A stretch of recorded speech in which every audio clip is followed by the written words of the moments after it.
Hello on a Friday night, a party night, with possibly dodgy connectivity speeds again, but we'll see how we go. I'm just peeling me some swaths of orange peel. Oof. Oh, palaver. Hello, Madam Butterfly. How are you this evening or this morning from your perspective?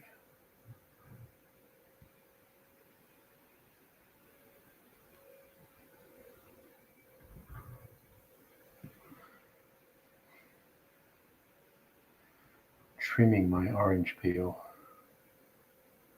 just to be fastidious.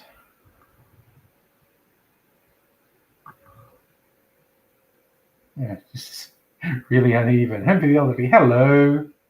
And Justin, MacBook Air. Ooh, nice. Is that like a Prime Day sale purchase, or it's just something you got?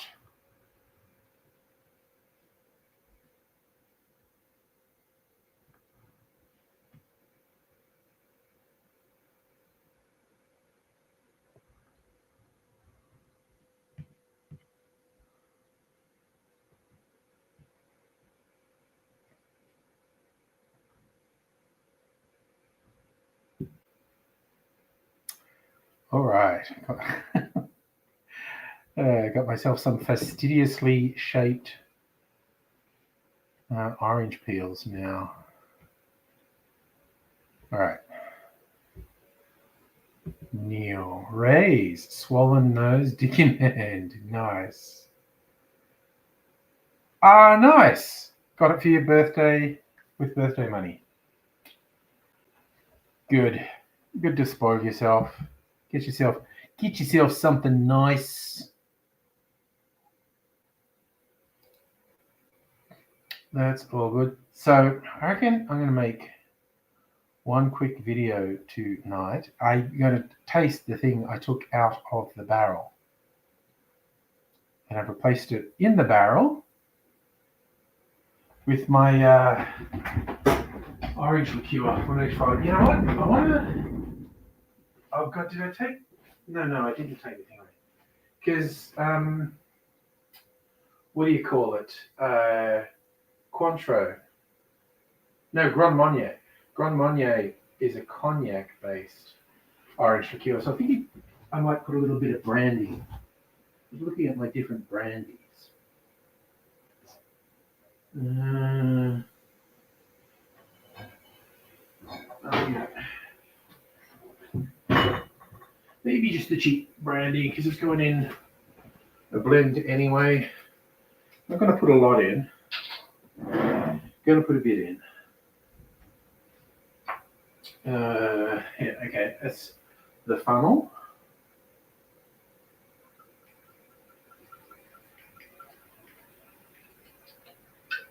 Oops, I overfilled it, did I? Yep. Fucking cockhead.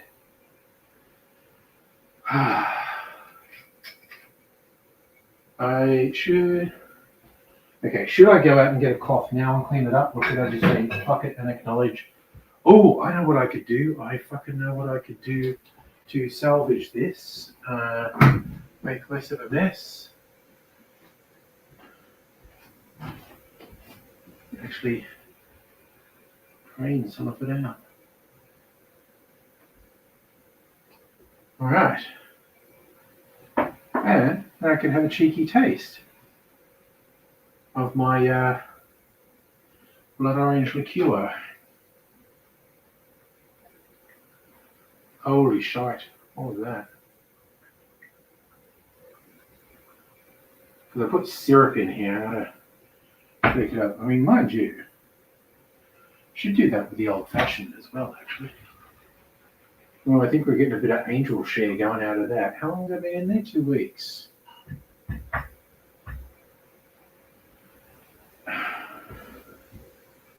Right, got a bit of my orange liqueur here. I'm going to let it barrel age for at least a week or two.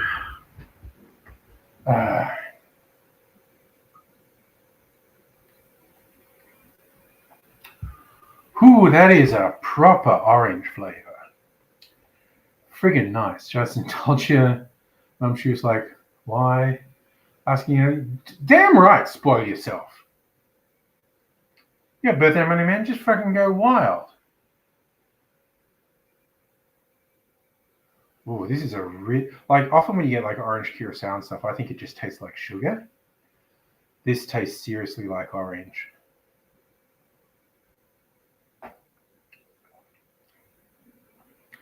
It's pretty strong too.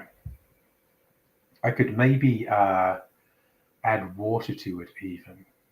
Ray's wish you still got birthday money. Yes, it's been an extremely long time since I got birthday money. Got birthday bills. That sounds awfully familiar. Okay, I am going to shoot the video because I did decant. Is it still decanting? If it's from a barrel, I'm going to say decanting. I decanted my Lily Pilly cocktail.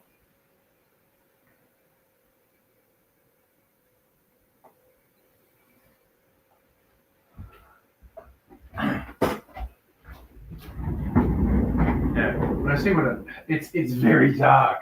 I thought it'd be red or something. Look how dark it's gone after being. It's not. It looks black on screen. It's not quite black, but it's pretty dark. I might filter this actually. I fine strained it, but I might actually take it further and filter it. All right. I just do want to get a shot of pouring it over sexy clear eyes.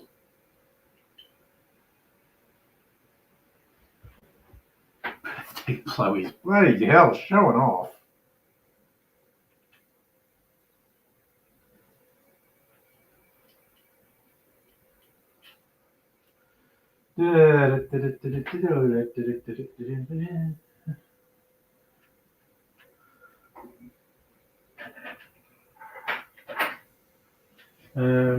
Got that. Put this over here.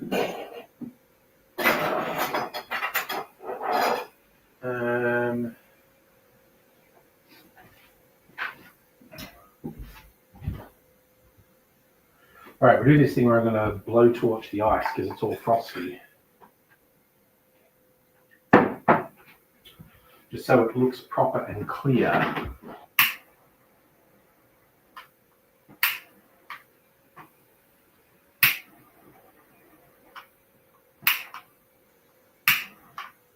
It's amazing how much better this makes the ice look.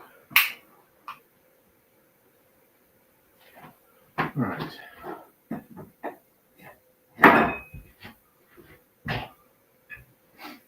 Okay, so that's there.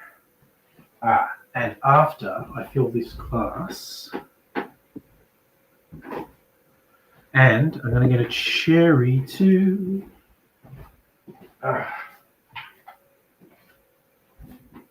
Let's get a cherry.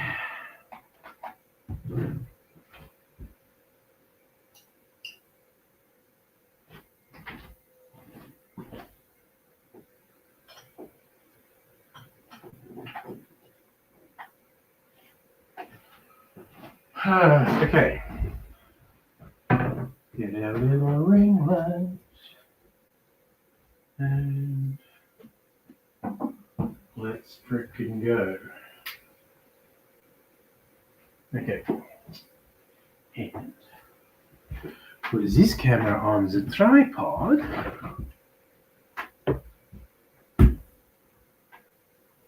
Everyone's spoiling themselves like you're trying to shit. Well, you know, we all have our priorities.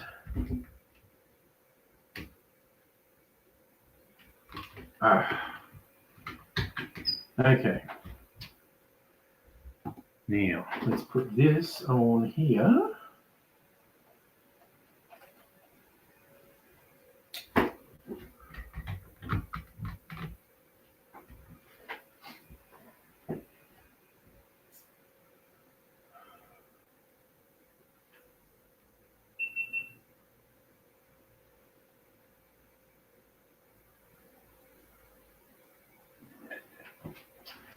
All right.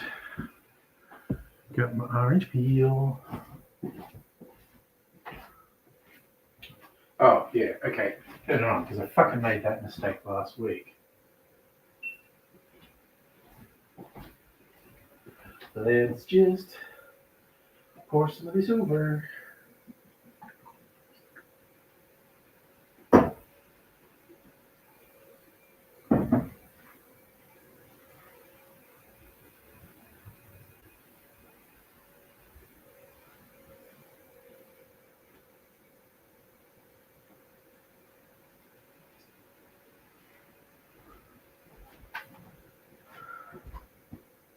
Easy peasy.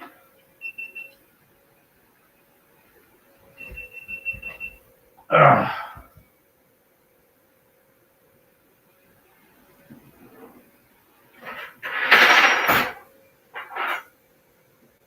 Now, where's my phone? We'll do a thumbnail photo.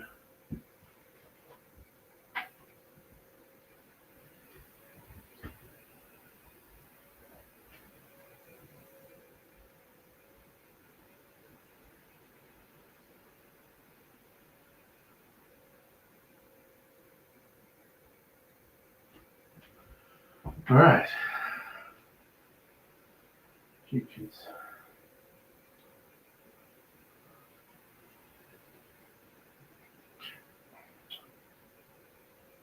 Why can I not search here? Board menu. No.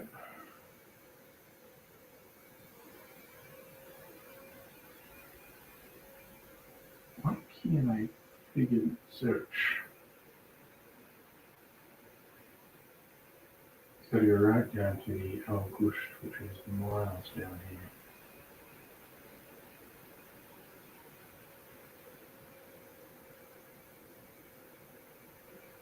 There it is, the August, I found it.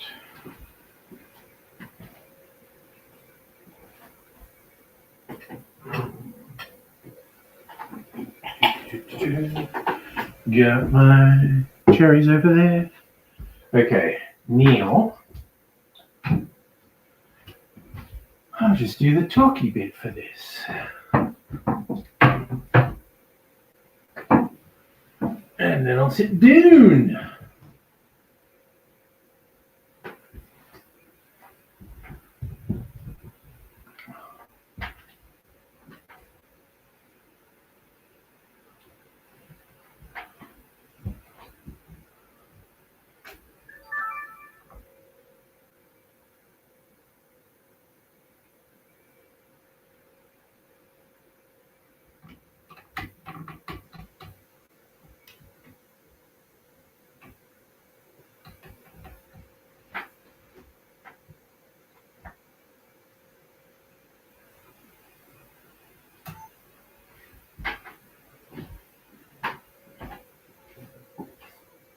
Okay.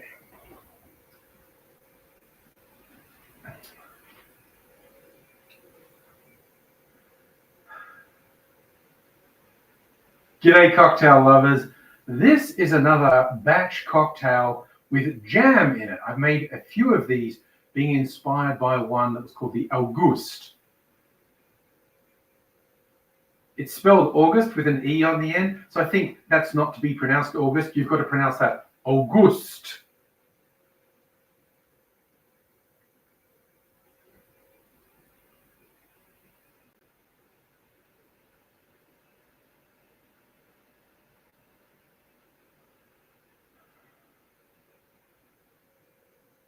The base recipe is pretty straightforward. It's a spirit and a bitter aperitif and a liqueur, sweet vermouth, and a jar of jam. And I've been playing with all those, changing those different elements up This one is Lily Pilly.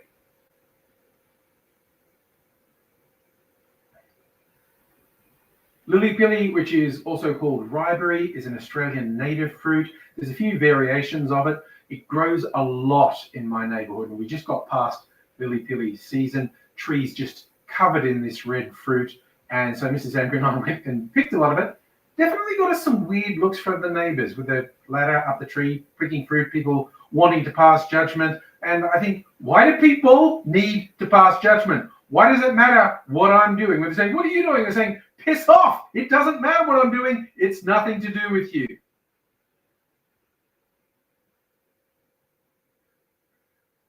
Sorry, I might be overreacting a bit there, but a few people gave me looks, or someone beeped and they're driving past the car. And I thought, just get a life, leave me alone.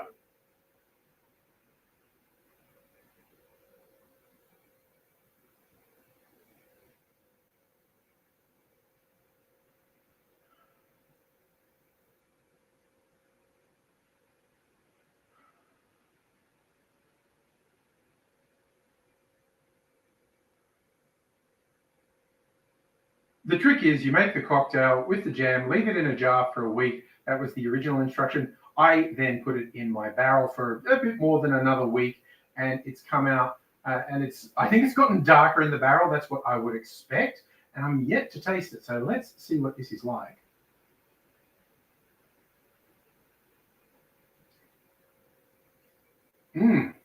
Oh, this could be the best of the lot so far. I had a bit of trepidation using like a whole jar of jam in here. It might be too sweet and sickly, and it is a little bit thick. You notice when you pour, the jam has given it quite a bit of thickness, but that's where adding a bittersweet aperitif is a good idea, because that works in balance with the sweetness. This has come together really well. I'll show you how I made it.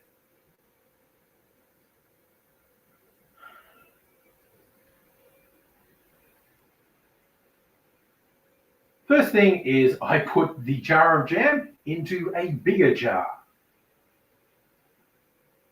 Then I added 400 mils of whiskey, 100 mils of the bittersweet aperitif, 100 mils of sweet vermouth, 100 mils of a black currant liqueur.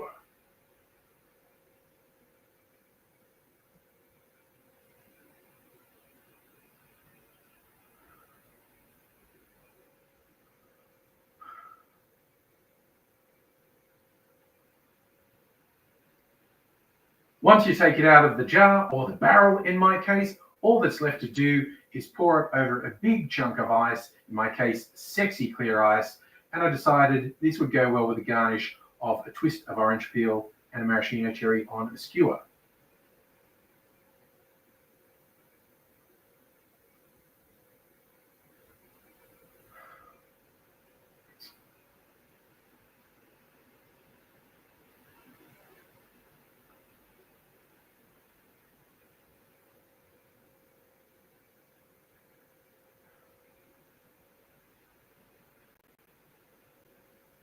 Now I need to name this one. I was hoping it was going to come out pink, because Lily Pillies are a pinky reddy purple color.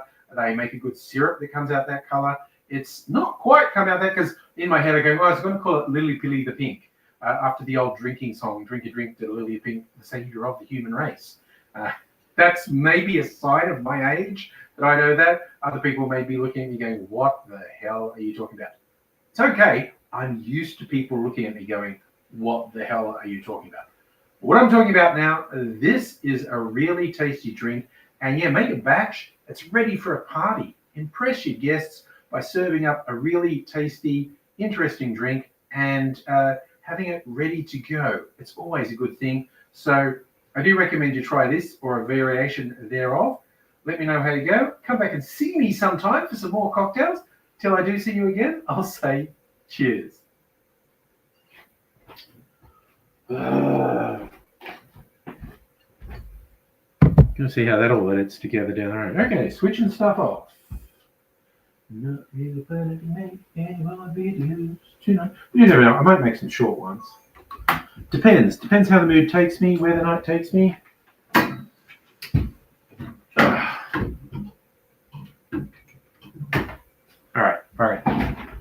Oh. Now I might filter, not this, I might filter the stuff that's in the bottle.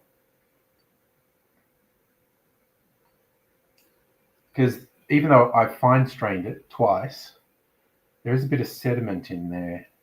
With the other one, I did fine strain it. I mean, filter it through coffee filter, but it's good. Wait, I'm missing something. Food poisoning. Atrium at a casino, being dragged there, you think you're going to get dodgy food. Okay. Oh, yes, I did see. Well, I saw you posted that story, Justin. There's around the media a bit. An absolute fuckwit Australian Trump lover became a US citizen and is now Trump's ambassador to Malaysia. Like, what a hoot. And Pat, hello, how are you this evening?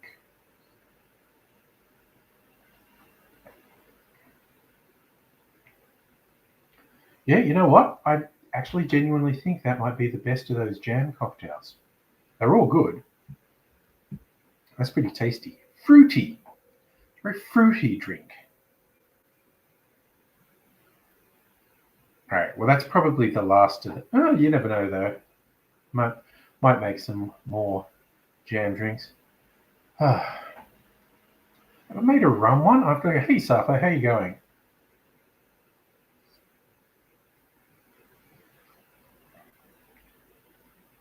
Well, yeah, no, that's pretty far gone good, quite honestly.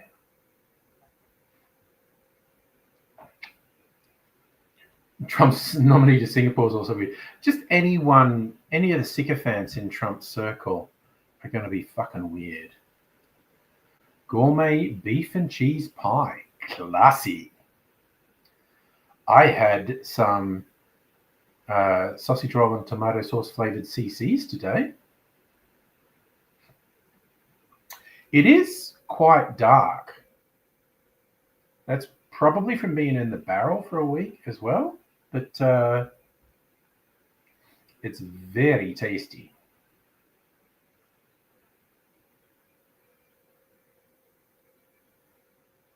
So if you're saying we don't have an ambassador from the US, there you go.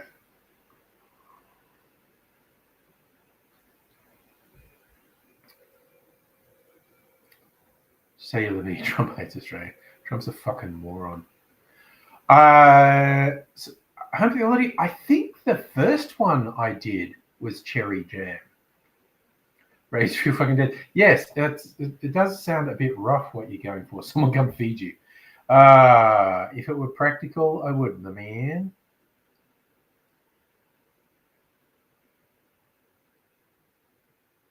Like a baby bird. You want someone to chew the food and spit it in your mouth?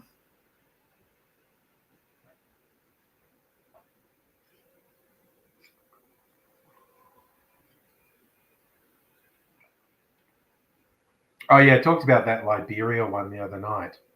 You should be good. Again, it's extremely bad that the official language of Liberia is English. But just ever saying to a foreign person, you speak good English is such a fuckhead thing. Oh yes, sorry. I normally switch on the things by default and I forgot.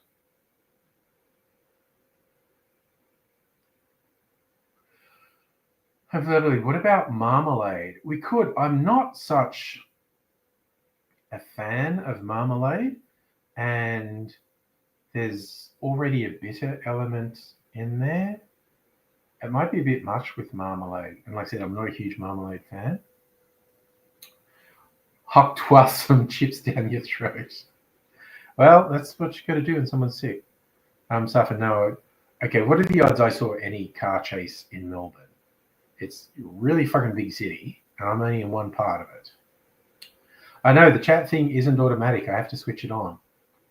By default, it's switched off because it's in beta. Just in Liberia as a political entity founded by the US. There you go. Oh, did you mean, did I see it on the news, Safa? I thought you were literally asking, did I see it? Like, did I happen to be in the spot where the car chase happened?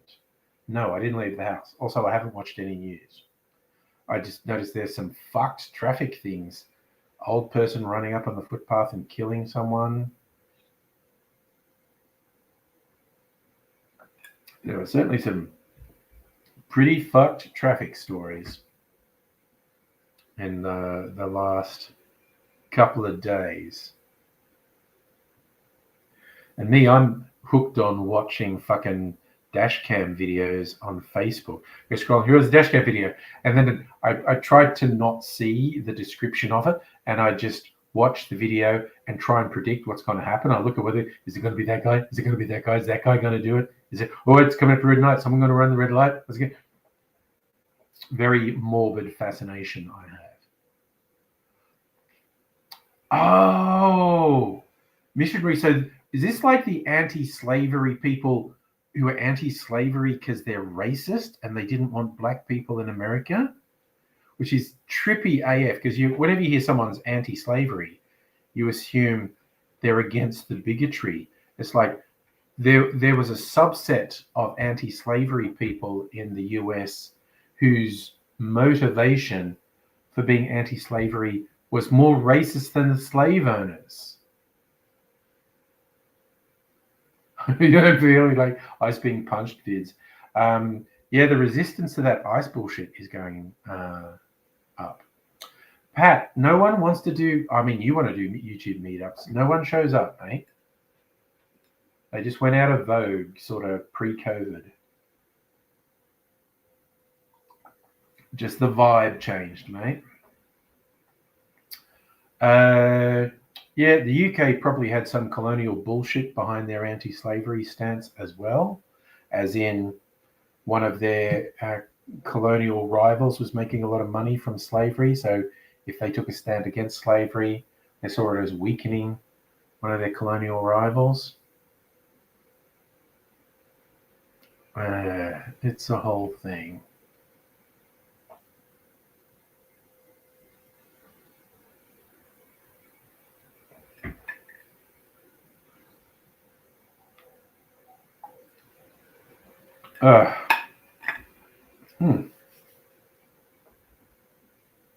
Okay, that is a good fruity cocktail. What foods do we go to? Or you can eat buffet. Oof, not the seafood, mate. Avoid the seafood. That's the highest risk. I haven't been to an all-you-can-eat buffet for ages. I did love the buffets in Vegas. Although one time I went there, they were obviously frying stuff in that oil that your body can't process. And so you just shit it out as liquid.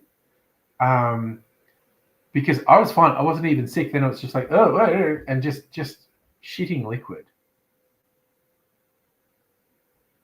Liberia is so pro-USA, its flag's based off the USA. But it's just such an extremely stupid thing. Trump is just stupid as fuck. But that was so stupid. No, I didn't have food poisoning. It was this fucking oil that your body can't process, so you shit it out. It's $6 cheap for a mineral water. That's so ambiguous. What's the setting? How much mineral water? Oh, we don't use that oil in Australia. Someone decided it was a health thing, like, oh yeah, oil's bad, it makes you fat. Well, let's invent this oil that your body can't process, and it just goes straight through you. So it's technically even not really diarrhea, because it's not diarrhea, but you're shitting out this oil that your body can't. Okay, 6 cans for $6. That seems like a good price. Yes, haven't eaten the poison mushrooms. For some reason, Mrs. Angry thought there was a chance Mushroom Lady was going to get off. And it's just like, oh, I don't understand that. Like, it was so obvious It was so obviously premeditated, and she so obviously made a really shithouse attempt to cover her tracks. It was just like, that was the most obvious murderer I've ever seen. I'm hoping when it gets past any possibility of appeal and blah blah blah, she just comes clean and says why she did it. Oh yeah, of course, yeah. The international headlines, fucking poisoning 4 people, killing 3 of them. Especially in this modern age of true crime podcasts, people love that shit. Eat it up. But yes, Rays, it is absolutely true. Knowing and proving is separate, and that's why the fucking evidence went on for as many weeks as it did. Like seriously, if I was the prosecution, my opening argument would be just looking at the jury going, come on. I mean, really? Really? Do I really have to say anything?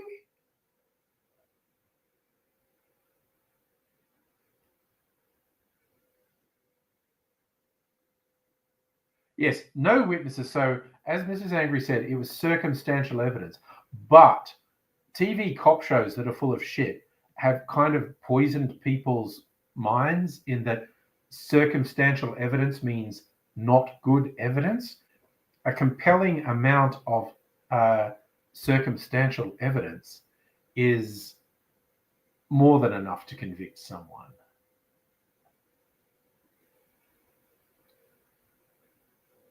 But yeah, that whole thing was bizarre. Like I said, I wanted to give up on the idea of appeals and just say why she did it. Because I feel like she had a reason. Not a good one. Exactly, Rays. The circumstantial evidence has to prove the case beyond reasonable doubt. And it sure fucking looked like the evidence proved it beyond any reasonable doubt. It's like, fuck me.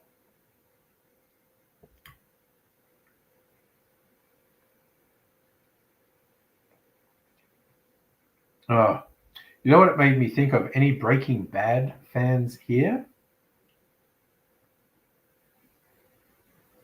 The bit where the guy from the chicken shop poisoned the cartel guys and poisoned them with tequila, and then when they were all drinking tequila and he drank some, he excused himself to go to the toilet and he made himself throw up, and he was still almost dead because he'd ingested the poison. Yeah. Yeah, Ray's.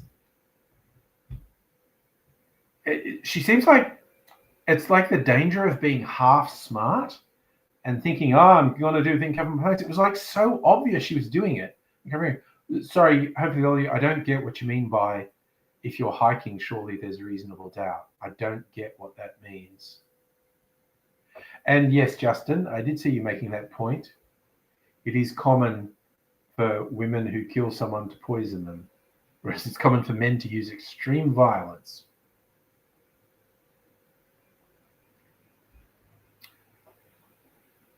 See, okay, Justin, I feel sorry, Home for the Elderly. I feel like what you're saying is she may have accidentally got the death cap mushrooms. If she had also actually ingested them and also been as close to death as the one guy who survived, that might be some defense. But when you see the things like hers was on a different color plate, so she wouldn't mix them up. And there were just all those little bits that it was like super fucking obvious. No biggie, bring it up another night. Oh yeah, where is it? I definitely missed it though. Wait, am I not getting all the fucking comments? Dang it. StreamYard, what are you doing to me? I go on YouTube. Oh, by the way, I finally actually got an email from YouTube about that number 1, number 2, 3 thing. So just today, they put their first email saying, hey, look, we're introducing this thing.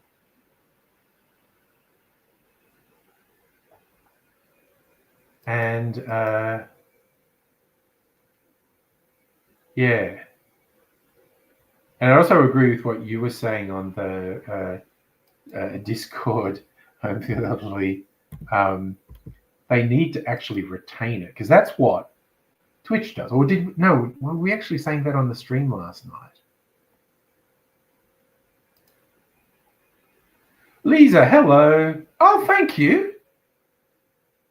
You like my long hair. This is comparatively short. During COVID, I stopped cutting my hair and stopped coloring my hair. The longest it got was down to about here. And I decided I like this length. I might even cut it shorter again one day. I don't know. But it's kind of like, it was almost like it was a COVID, fuck it thing. Stopped coloring my hair, stopped cutting my hair. And I just decided it had gotten too long. And I've been kind of progressively cutting it short. Like I said, it got down to about here. Then I'd get it cut till it was here, and I was maintaining that. And the last couple of haircuts, I got it up to here. But I can still tie it back in a ponytail, like a midlife crisis guy.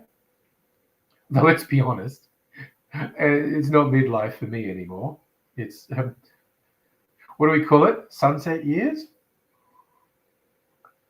Oh.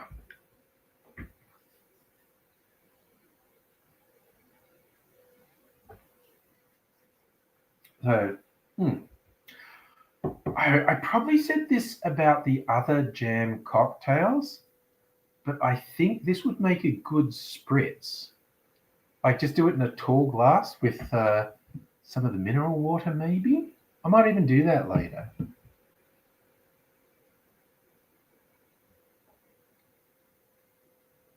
Justin, does getting old scare me? No, the alternative scares me.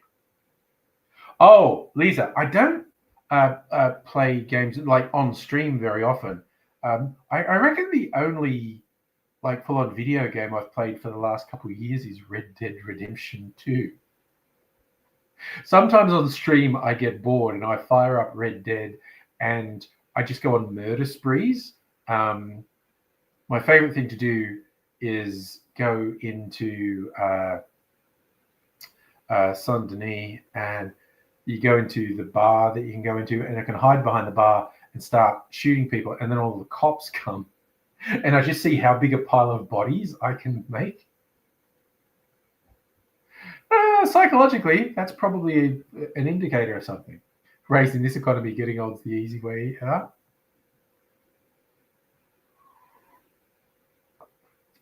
Infidelity, knowing is closer to death than when you're born, scares you sometimes. In my case, I don't know that scare is the right word, but I'm not happy about it. I'm definitely not happy about it. I don't like the idea of being dead. Justin, you do the body count in GTA? I haven't played GTA in ages. Oh, Lisa, you know how to make friends. You got bored, but you found a super cool streamer. Nice. Madam Butterfly, aging like fine wine. Hell yes, you are. And everyone here. You're all, just improving.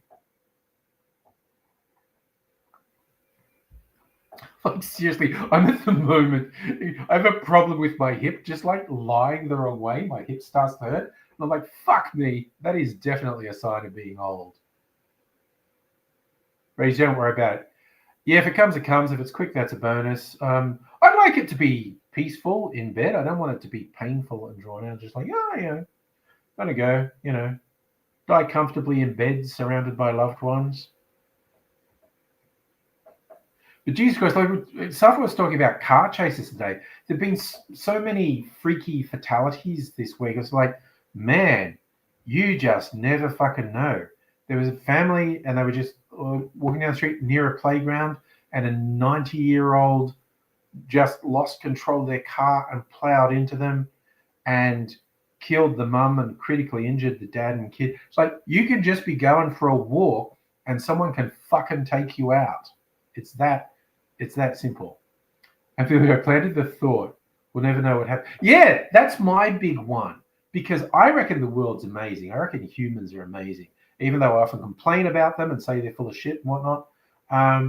The idea of not getting to witness what happens as time goes by is sorry, I was halfway through saying a serious thing, and Ray's writes, I'm going out like Tony Montana. Sorry, that absolutely got me. Nice. You're going to die bloody. Nothing's been simple. Why would death be? Okay, I'm reloading. God, that just made me think of that really funny Lonely Island song they did with Michael Bolton, Jack Sparrow, where they're trying to do a cool nightclub song and Michael Bolton just wants to sing about his favorite movies. It's really funny. Not least that they get Michael Bolton to do these really outrageous things. And so it just shows that Michael Bolton does have a sense of humor, which is nice. Valcorn on two Twitchies at the moment. Okay, so Lisa and Val, just as an FYI, you'll see the I'm pointing here because that's where I see it, but I think that's where you see it. The chat's coming up.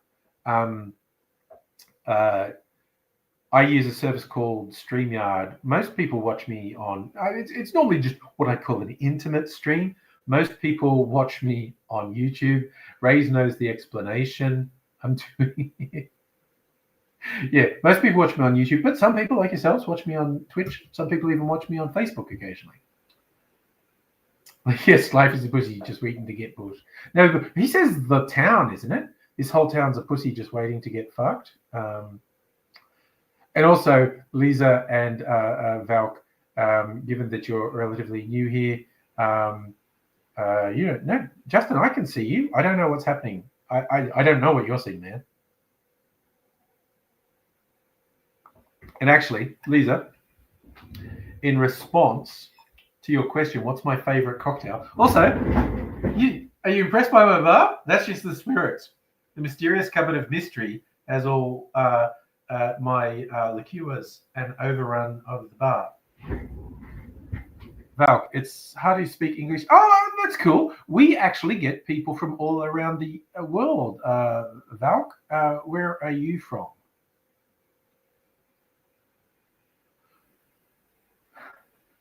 Sorry, he's just randomly bringing out that Mike Myers Kanye thing. That was hilarious. You're French. Well, I think you're doing real well with the English, Val. We occasionally get people from all over Europe, actually.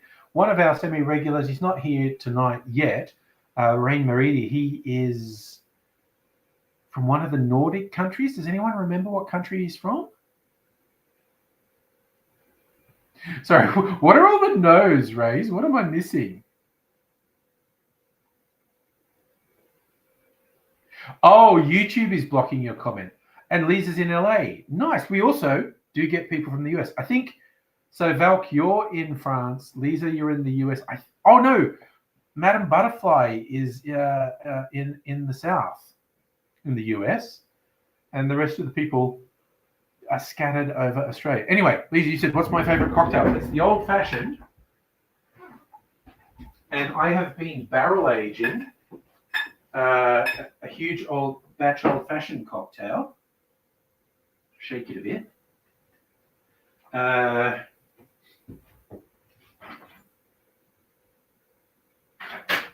need to taste test it, decide if I'm going to take it out of the barrel yet. So, you asked what's my favorite cocktail. It made me think of the Old Fashioned.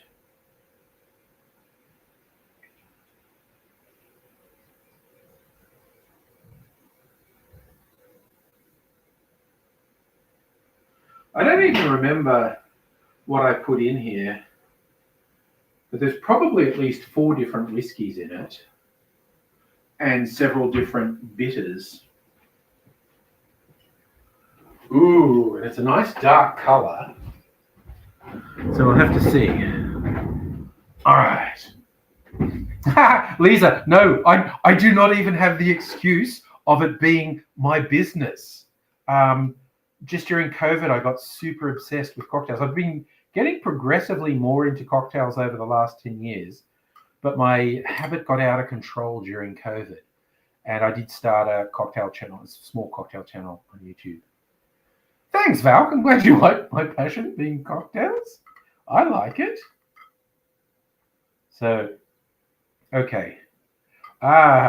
Lisa, unfortunately, even if I sent you a sample, it'd probably get stopped at US Customs. I do with my Australian pals occasionally send them cocktails and whatnot. Madam Butterfly getting ready for work.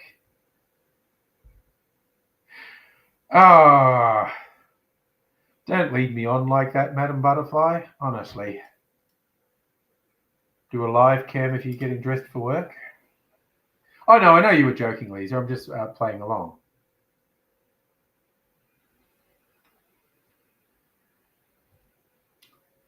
Fucking yo.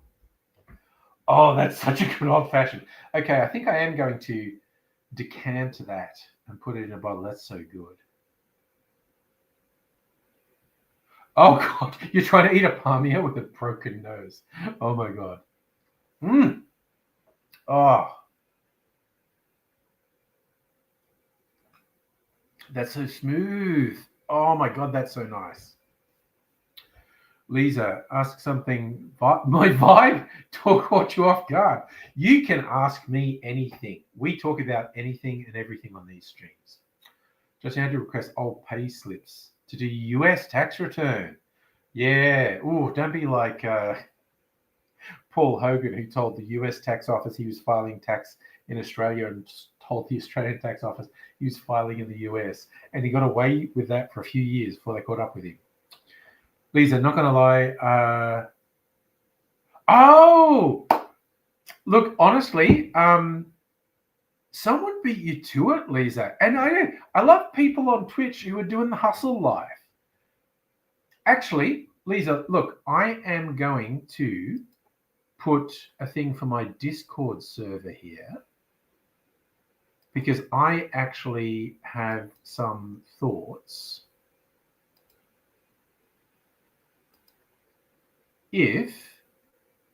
Where's my invite? There we go. Okay. If you could put your info and put some samples of your stuff on Discord, because I actually have some thoughts at the moment. That's someone like yourself who came on from Discord and said, hey, I'm a designer. Do you want some stuff? And they designed a whole bunch of stuff for my cocktail channel. But I actually have some ideas for which I was going to commission an artist. Now, Lisa is in LA. Valcorn TJC is in France.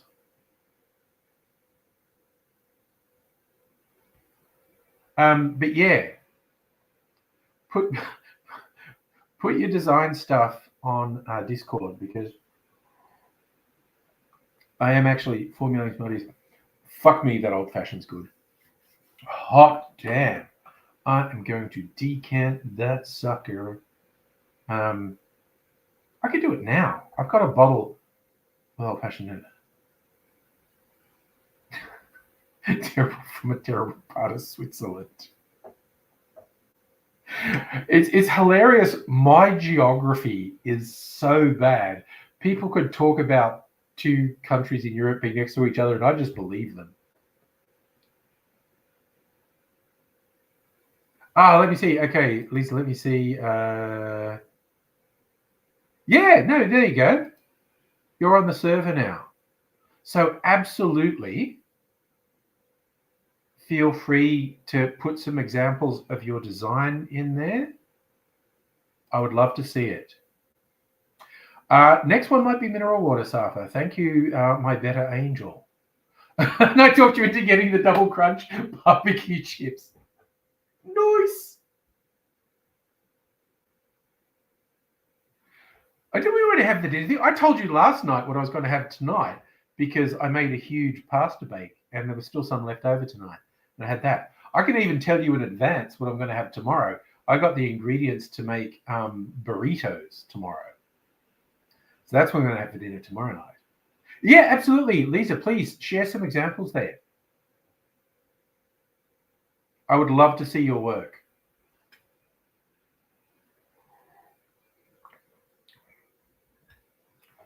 Oh, fuck, that's so good. Okay. All right. Now, I won't decant the old-fashioned yet because then I have to put something back in the barrel so the barrel doesn't dry out. I'm also thinking, can I make another batch cocktail, leave it in there for a few? Oh, a chocolate Sazerac. Oh, wait, accept your request? But it says you joined the server and I waved hello. It's not telling me.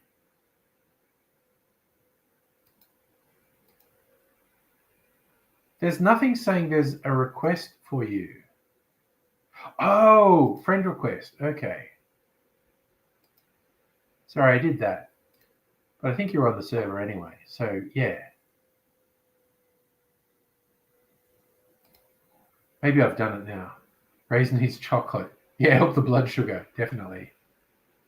Safa. Well, again, you're my better angel, Safa. On my shoulder saying, drink mineral water. Your last, Juzzy, your last US tax return. 30 pages to say you pay nothing else. Yeah, the US tax system is fucked. Ours isn't great. The US one seems worse. Oh my god, that's so fucking good. So if you drove past a chocolate and whiskey distillery. Too busy. Oh no. Oh my god. I swear, out in Healesville, where Mrs. Angry and I go occasionally because there's some great places to go there. But there's this chocolaterie, and it's become a bit of a touristy thing. It's friggin' stupid as fuck. It's always just a million people there. And it's like, okay, the chocolate's not that good, guys. It's just mass-produced shit. You get anywhere. But yeah, if you if you're ever going to Healesville and you want the hot tips on the best places, I got them. And most of them are obvious, but one that people might not know. There's a smaller distillery that only opened to the public in the last year. It's called Stag Lane. The people there are great. And they make gin and they do really good cocktails and really good food. And they're fucking awesome. Okay, Lizzie, you shared your portfolio. Oh, okay, but okay, you DM'd it. Transforming visions into masterpieces. Let me see your site.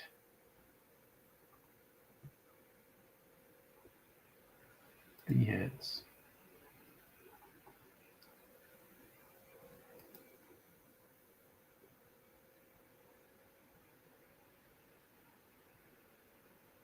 Oh, neat. Okay, I'm going to show some of Lisa's stuff on here. Where are we? So this is some logos that Lisa did.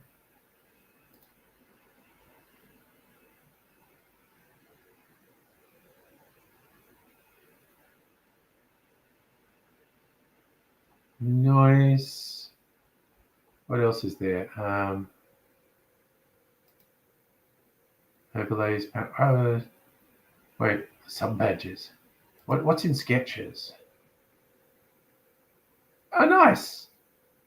You're planning stuff. Oh my god, that one looks like me.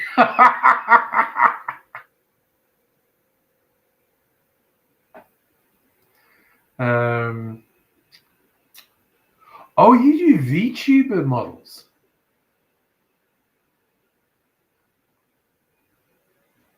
I joked about doing VTuber stuff before.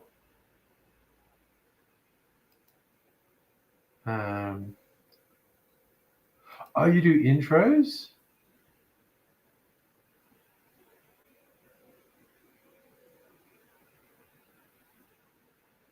what's neat? What's this? Oh, that's fun. Dude in the truck with his dogs and a dinosaur. That's great.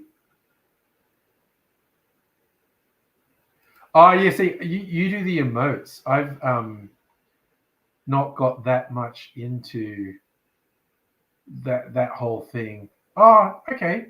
There's some fun stuff in there. Thanks for sharing. But yeah, if also just on the Discord.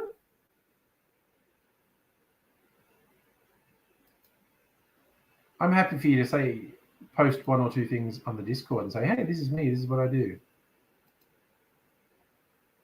I'm still looking at your stuff actually. That's in overlays.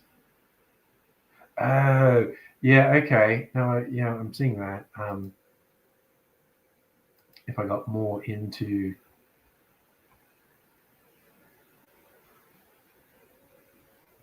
oh well, all the best to you, Lisa.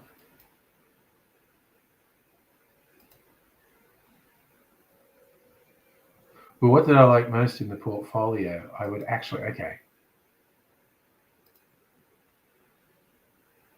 Let's see. You got logos, banners, overlays, emotes.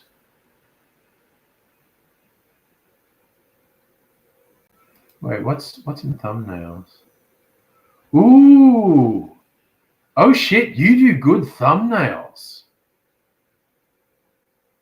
Okay, sorry, I just want to show this. All right. I'm just going to show this because I didn't show this one before.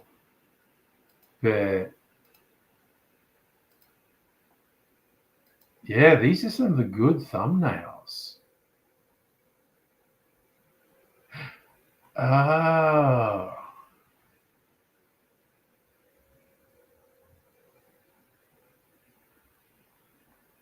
They're good stuff. There's some good thumbnails in there. So you're asking me on Discord what's my favorite. Now I think the thumbnails were my favorite. There's some good stuff in there, but I really like those thumbnails.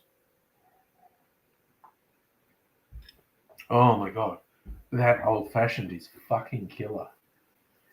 Yum.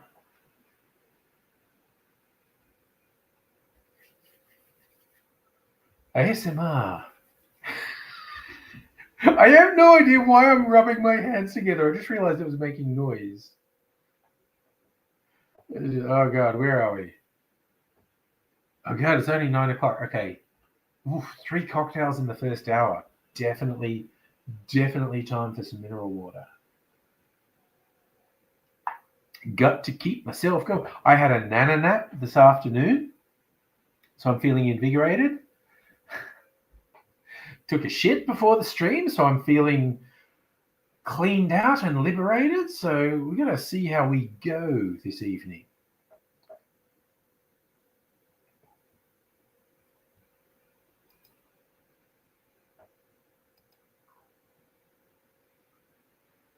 Oh, nice. Texted me on le Discord.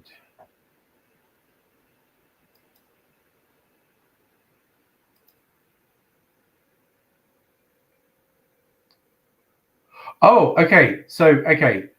Liz, you're asking what assets I'm looking at. Probably not so much the assets. Like you seem to, those seem to be quite Twitch focused.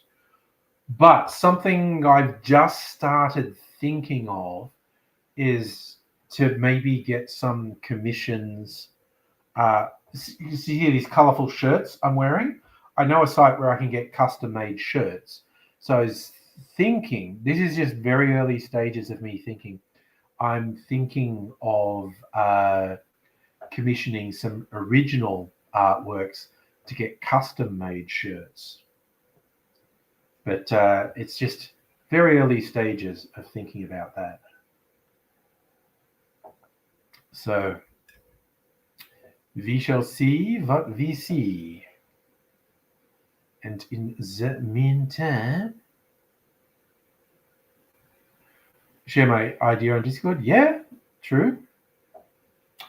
But yeah, because I know a site that does pretty good quality garments when you provide a design to them. And yeah, it just occurred to me I could do that with some original stuff. Because I mean, okay, I got these from various sites. They're all stuff that's coming out of warehouses in China, and I feel like the designs are probably all stolen from someone. Oh God, Justin, getting Chat GPT to do your tax return. Okay, that's both a marvelous and terrifying idea. Given Chat GPT's tendency to make shit up. Uh, it's like I continue to be impressed with the things the large language models can do, and at the same time being tripped out at how they get things wrong, how they confidently tell you things that just aren't true. Oh God, Ray's is just being trouble. I encourage this behavior. Use Chat GPT to do your tax return. That's you the devil. You are the devil.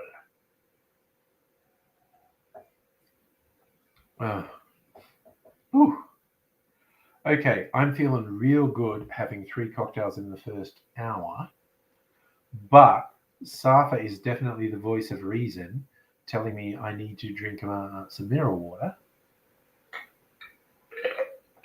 And I definitely do need to do that. Be a little bit responsible. I had my ice here for the last hour melting, so I've got some nice icy water to drink.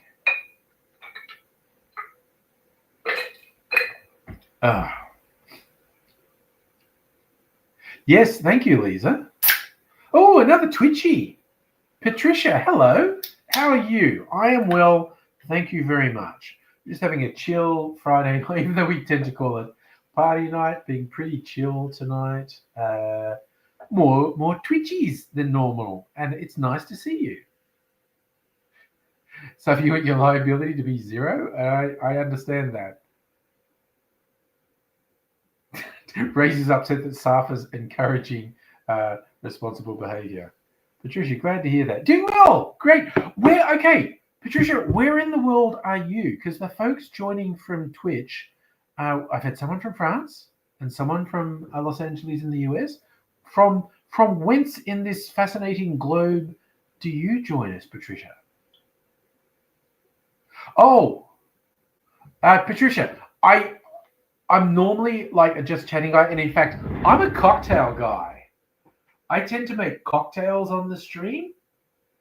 I've had 3 in the first hour, so I'm drinking mineral water now. You're in West.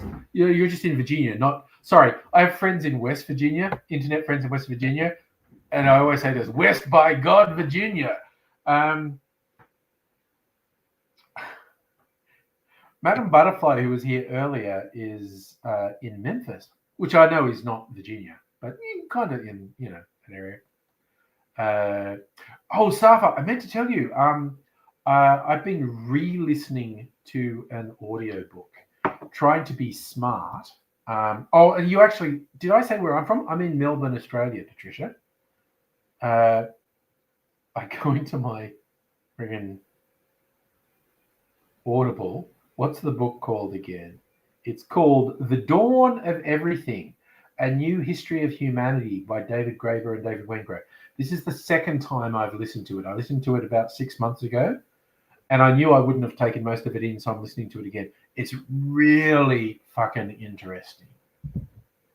But what I wanted to say to you, Safa, bit of Ukraine pride, they call out one of the first major cities that we know about in human civilization was in Ukraine. So there you go. And that's thousands of years ago. Oh, there you go. I.S. Rays, Virginia, where is your beloved thing? Oh, thank you very much, Patricia. I think. I know. I actually like this shirt. This is kind of a chaotic tiki pirate shirt, this one. This is one of the more recent ones. I started getting these shirts during lockdown. That's right. Your beloved's in North Carolina. Yeah.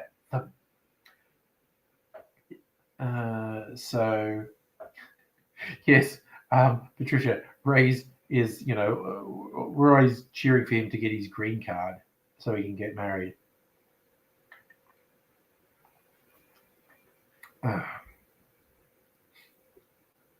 I've got about 40 of these cocktail shirts that come from things. No, it wasn't Kiev, Safa. It was, but yeah, it's archaeologists uncovered it. One of the first major cities in human civilization that we have evidence for was in Ukraine, or what is now Ukraine. Thanks, Safa, because Celtic's not here. You have to tell me the shirt's good. Patricia, you may absolutely suggest, even if Lisa is taking the piss, you may absolutely suggest anything you like. And I will feel free to ignore. Again, Lisa, I love your spirit, honestly. Oh, Dr. Abigail, how's things in your world? Are you running off a Linux-based laptop now? Or is it a desktop, in fact?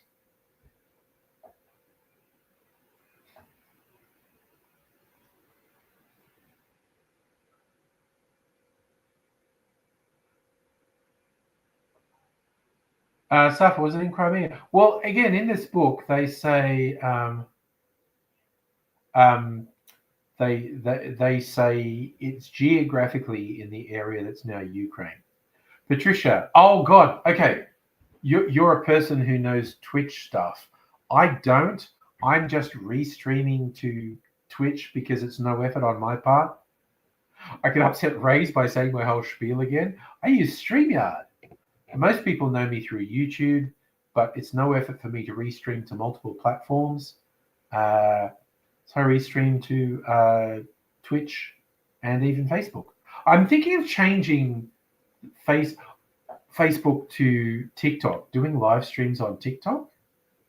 Patricia, you're in a digital agency. Yeah, on one level, I'd kind of like to get serious about Twitch, but also I am old and lazy. So, right, here we go. Windows crack the shits on your PC. You crack the shits on Windows. Completely fair. You ditched it and installed Linux. Nice. Yeah, I have, Rays, I've seriously considered doing some focus on Twitch, honestly. The one reason I got close to being an affiliate is, when people do raids, a guy with a really big following did a raid one night because he's a gaming streamer, and he was looking for someone who was on Twitch but had no one watching on Twitch, which is me because most people are watching me on YouTube. And he did a raid on here, so I had like fucking thousands of people suddenly descend on the channel, and about 1,000 of them stayed for the whole stream. It was fun. It was overwhelming, but I got all these people who followed but then never appeared again. So the followers, I think. Now, Patricia, I absolutely appreciate you doing hustle and whatnot, but I'm not that driven to.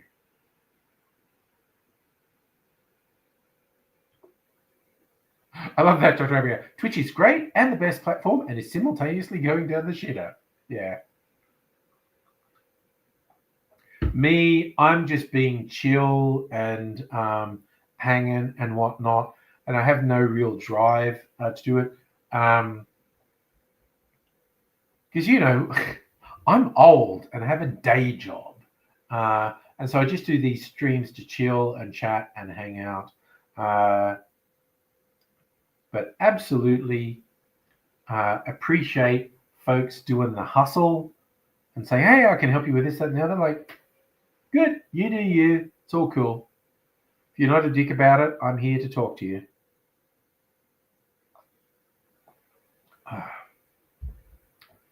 But yeah, actually, in terms of getting me to like do the whole hustle and do things on Twitch, I'm not really going to do that. I'm just going to do I just do this to chill. And in fact, it was COVID and the fuckedness of COVID. Saying, oh, nice, Lisa, you're heading out.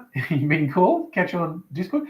Drop in anytime. We do chat. Oh no, Sava, did you eat the whole bag of chips? You said you just got the barbecue double crunch chip. Did you eat the whole bag? I mean, I don't hold it against you, man. You do you.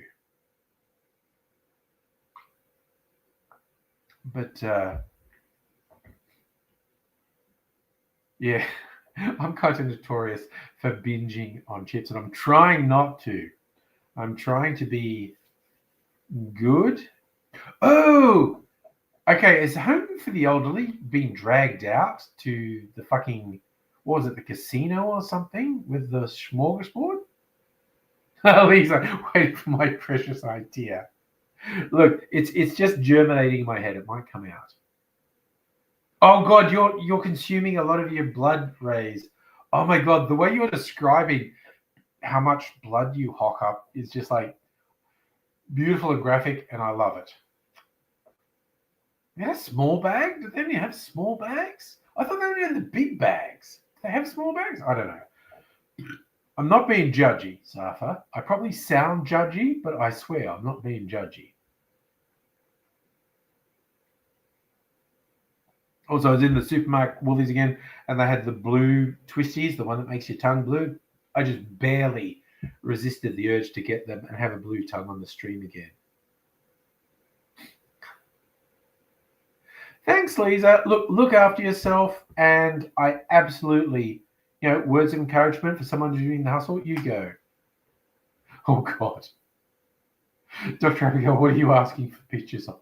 I'm really disturbed at this point. So yeah, I feel like that's aimed at friggin' Rays. You like the medical stuff.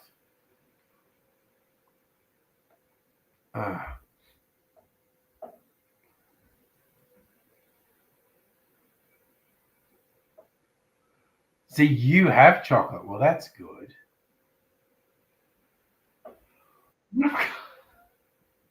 I've got Selena Gomez fucking Oreos out there, which is a very weird so far as flavors goes. Like, oh, I've got vanilla Oreos. I've got chocolate Oreos. I've got strawberry Oreos. I've got Selena Gomez Oreos. What flavor is Selena Gomez?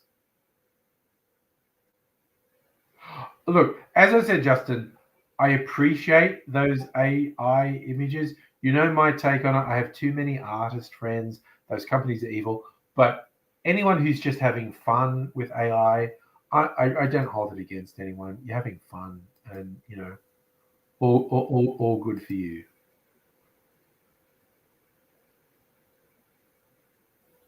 Oh, Patricia messaged me on Facebook. Not Facebook, Twitch. I'm an idiot. Oh, where is Home Theory? Fuji Apple Martini. Yeah, that's shit. Rose is pink.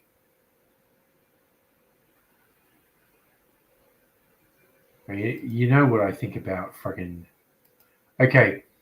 Home for the Elderly is messaging me.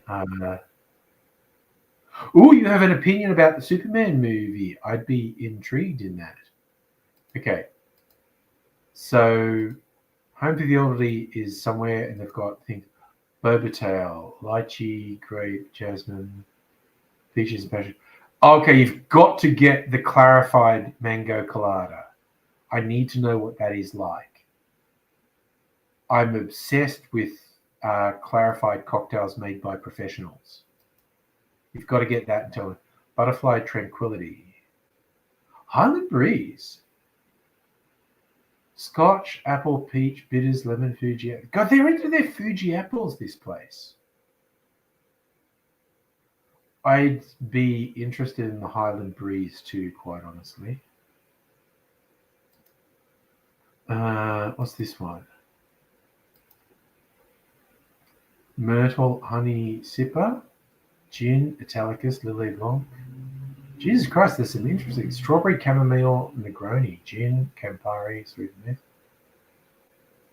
Suntory Oatmeal Green. Oh shit. Oh shit.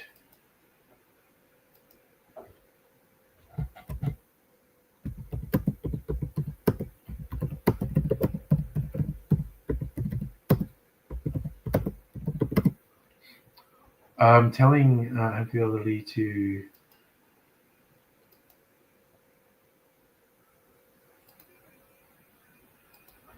and the clarified mango colada. Wait, someone's asking to be a friend.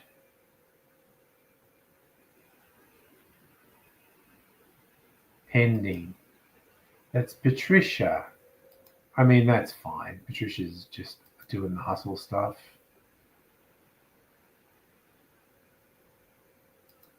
I'm cool with. Oh God, Ray's posted more pictures of his nose.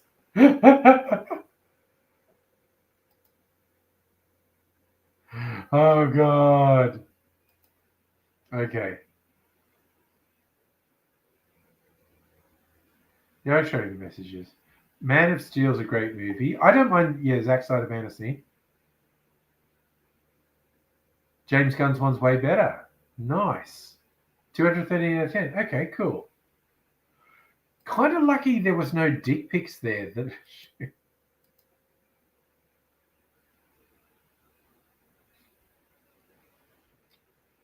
And look, again, I appreciate your offers, Patricia. I'm not that focused on doing affiliate stuff on Twitch and whatnot, but you're all cool.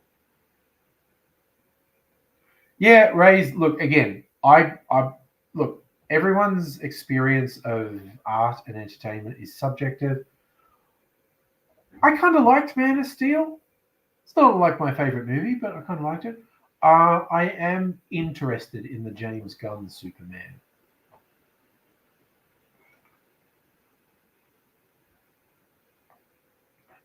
Not least because the MAGA conservatives seem to hate it.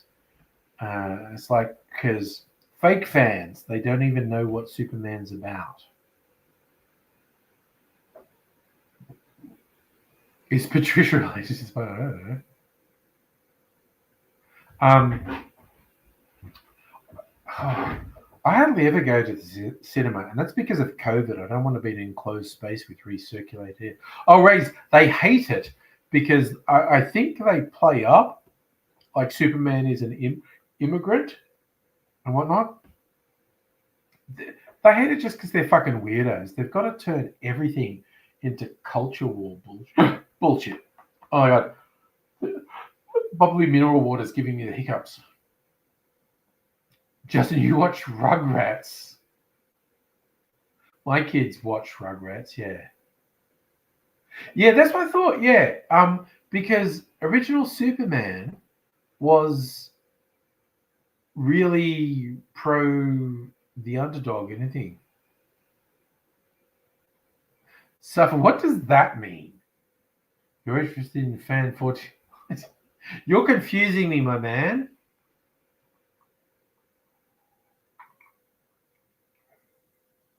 Oh.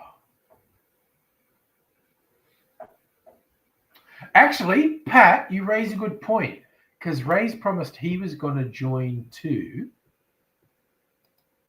and it is party night. So let's see who wants to join. There's the link. Open season. Anyone wants to join? Yes, after the MAGA weirdos get super fucking angry about anything. Raise whenever you're ready, man. Get yourself in the headspace, bro. It's all good, is what I'm saying. I'm just very slowly working through the thing. Oh, Fantastic Four. I watched Thunderbolts, which is pretty entertaining. It's like it's like action and all these dysfunctional people, but it's also like the power of friendship wins the day. And yeah, the post-credit sequence is a tie-in with Fantastic Four, which is coming out later. Did Pat see Superman? He didn't post a review. This week his reviews were Vegan 2.0 and Ziam, which is a martial arts one that's on Netflix, which both got 10 out of 10 best movie. Justin. Bart Simpson's voice actor, she was also Chucky's voice actor. My favorite thing is she's a Scientologist, and she did some stuff for Scientology using the Bart Simpson voice, for which she was reprimanded by Fox. Like, yeah, you don't own that character, we do. You can't do stuff that we don't authorize.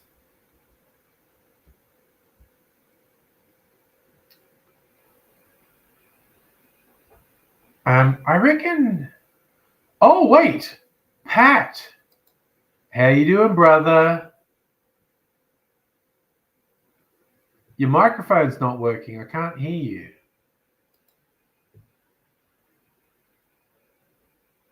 You got your Hawks thing going? Yeah, I don't know.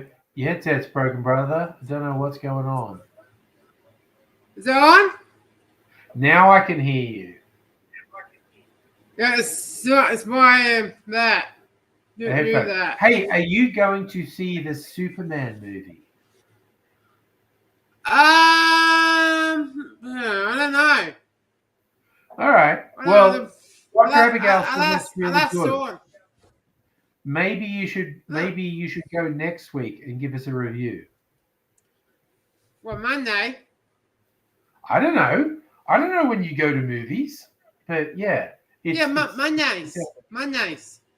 Okay. Safa telling me again, very left field, Safa. Professor Oak died. Okay, cool. And Justin what? Voicemail. I don't know. God, I just remember a very early interview with the Simpsons voice actors. This is like from the 90s. And the guy who does Homer saying he goes to like Comic-Con and whatnot, and people going, "Oh, Homer's my hero," and he's going, "Why the hell is Homer your hero? Homer's terrible. How can Homer be your hero?" Hello, Hannah. Oh, Dr. Abigail, Professor Oak is from Pokemon. Professor Oak is the weird guy who gets preteen children. I saw that. He says, you should just go out and wander the wilderness and try to capture extremely dangerous wild animals. What are you? You're 10? Yeah, do it, bro. Do it. Just leave home and wander the world. What could possibly go wrong with a preteen wandering the world trying to capture really dangerous animals? Oh, Professor Oak is definitely banging Ash's mum. That's why he sent Ash away, so he could get some alone time with Ash's mum. Hello, Hannah. Oh, we need to ask for chat. Good vibes, good juju, brother. Super every day's not a super hospital. Oh God, pneumonia. Okay, yeah, pneumonia is fucking bad. But I feel like, Hannah, we collectively as the chat can channel positive vibes and the power of Super Baby go to Super Baby's dad. Pneumonia is definitely super fucked. I've had a few friends who've ended up being hospitalized with pneumonia. It's fucked. I was working with someone, and God, it took us so long to recover from pneumonia. It'd be like she was off for like 2 months and then came back, I'm fine. And then would be at work for 2 days and then would be wiped out and would be gone for another week. And then she'd come back. But we've got to send all the positive vibes to Super Baby's dad to recover from the pneumonia. Yeah. Monday, so making monies. What did you see, Pat? Making two the monies. Okay. Don't. You saw that on on Tuesday. Okay. On Tuesday. Yeah, making Don Monies. Okay. Yeah, that one. Yeah, Megan too. Yeah, you liked Megan too. Yeah. yeah, I I I saw haven't that. even seen the original one, and it kind of looked like Well, a one, cool, I interesting saw movie. that as weekend. Yeah. I saw that as No. weekend. Yeah, but you love your horror and twisted stuff. Yes. Yeah, I know that. Look, Dr. Abigail, I found you without Hey, you dog. waving in the thing. Hey, Oh, dog. not be drunk. Oh, have you been having the drinkies too tonight? No. Oh, but don't go drunk. No. I'm Okay, just saying I you have. you mustn't be drunk if you saw me without me waving. Yeah, no, that is unusual. That you were only there for a second, and I saw you, and I didn't need to have this sort of flashing white of your hands moving to see Yeah. that you were there. Someone got me a Rubik's Cube, but it's asymmetrical and it's doing my head in. Whoa, Oh, that's that's cool. wild. That's So wicked. Wild. what'll you give me if I can solve this on stream? Oh, what do you Whoa, want? man. Because I want to see that. Me too. I don't know. I want a new computer. I want Okay, I lots don't of quite things. have enough spare cash to get you Yeah. a new computer. I don't know. I could buy you a couple drinks at Elysian. Okay. I'll work on it. Oh, that is wild though that they changed it Yeah. from being a color thing to being a physical thing. Yeah. It's doing my head in. That's wild. I really So like that. I'm That's gonna weird. That's cool. do this Yeah. and let's do it. It's funny because like you were mentioning earlier, you saw James Gunn's Superman. Various Yes. Really movie good. incarnations of Superman that reminds me of some of the versions of the Fortress of Solitude that have been in different Superman movies. Yeah, there were a lot of awesome different takes that James Gunn took in this movie. He seems like an event. Oh God, the most. He's There's a new such season a of he's Rick such a and comic Morty. book nerd. Yeah, He's there's such a a new comic season book of nerd. Rick and Morty running at the moment, and Yeah. the most recent episode had James Gunn and Zack Snyder in it.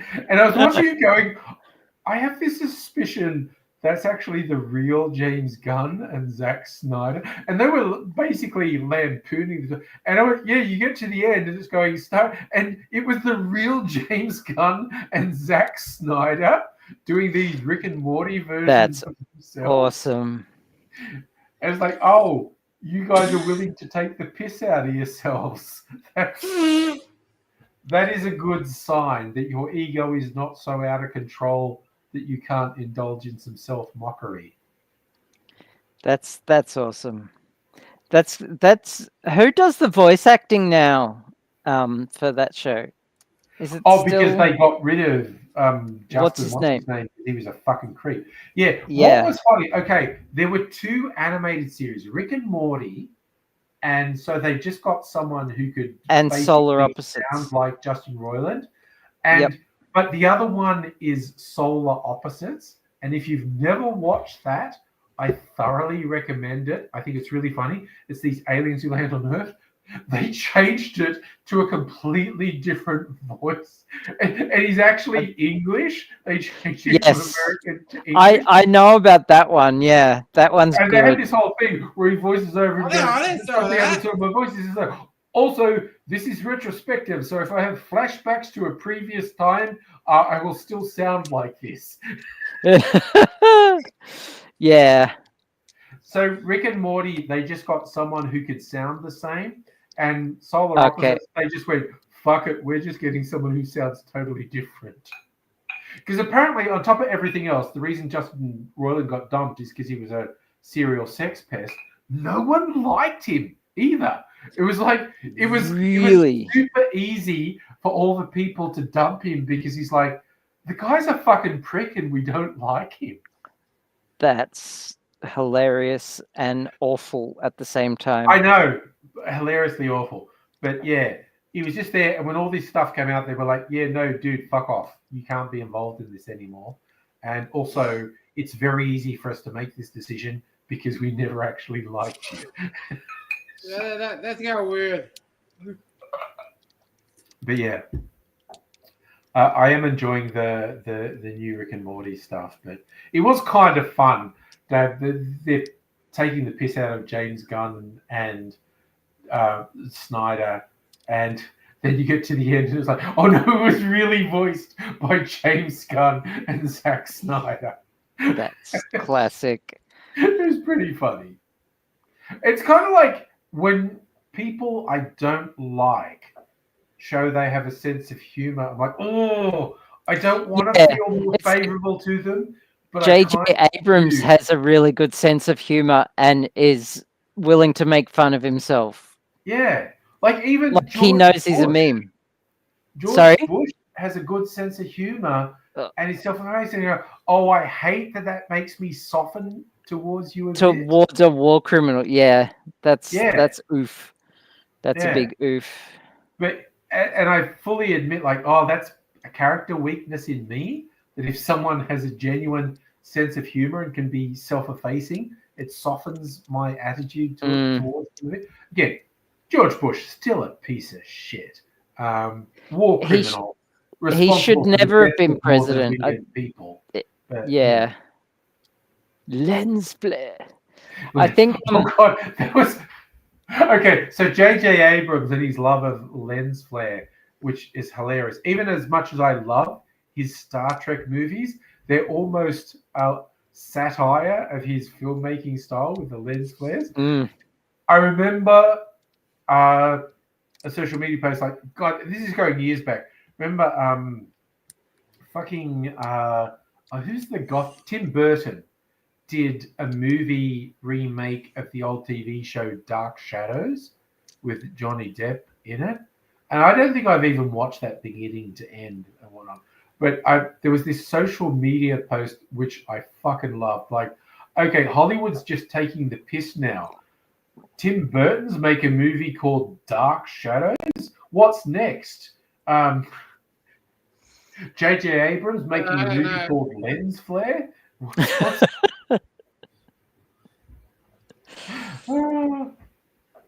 Yo, I got recently this Friday. Sorry, what have you been doing, Pat? Not today. The other Friday, I'll go see Josh and Fox. Are you going to the wrestling? Yep. Your mate Josh doing the wrestling? Nice. Yep. Nice. Love that you're going to the live wrestling. That's awesome. Yeah, my friend Josh on the wrestling now. Nice. He's good. And Fox now. We got Friday now. Oh, look who's joining us now. The man with the remediated nose. Oh, so much. I don't even know how this sounds. How's it going? I'm so high. I'm so fucking high. You on pain meds? Oh, man, you're there, drunk. No, could you solve a Rubik's Cube live on air? I hope you fuck up and find the wrong colours. Well, it's no colours. It's all shapes. It's actually shapes. That is the most left-wing Rubik's Cube I've ever seen in my life. Someone bought it for me for my birthday. Oh, damn. Yeah, no, I took tramadol, so... Oh, that's Tramadol's great stuff. Yeah, Tramadol's great.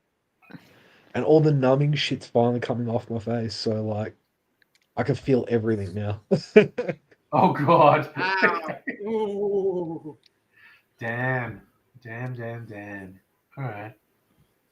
So how's I Yeah. didn't even get 2 days in to like recovery, and I got a message from my boss asking me to come work doors. But yeah, let Oh, me go it throw fuck. people out of bars with a broken nose. You're like, no, I'm on serious drugs and coughing up blood. I just said, all I said was, you wouldn't ask a heroin addict to do it. Don't ask me. Oh, man, don't ask me to do anything you wouldn't ask a heroin addict to do. Yeah, basically. Especially if they've given you tramadol. Oh, man. They gave me that shit when I was having gallbladder pain. Yeah. And that was like, yeah, that was so painful. I'm not in too much pain. Like, it's more the blood. Like, I can just taste blood all the fucking time. Yeah. I don't mind it. You're there.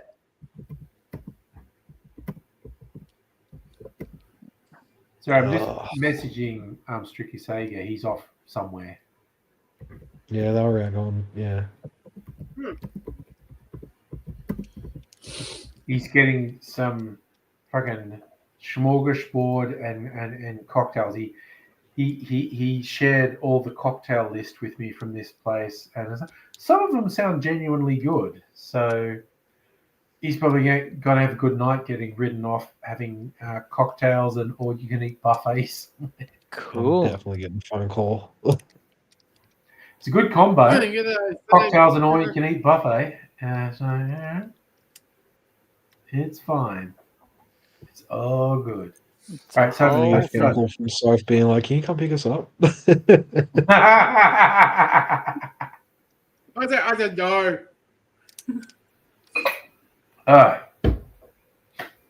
All right. Yeah, what's going on in the comments? It's got a little bit quiet. That's okay.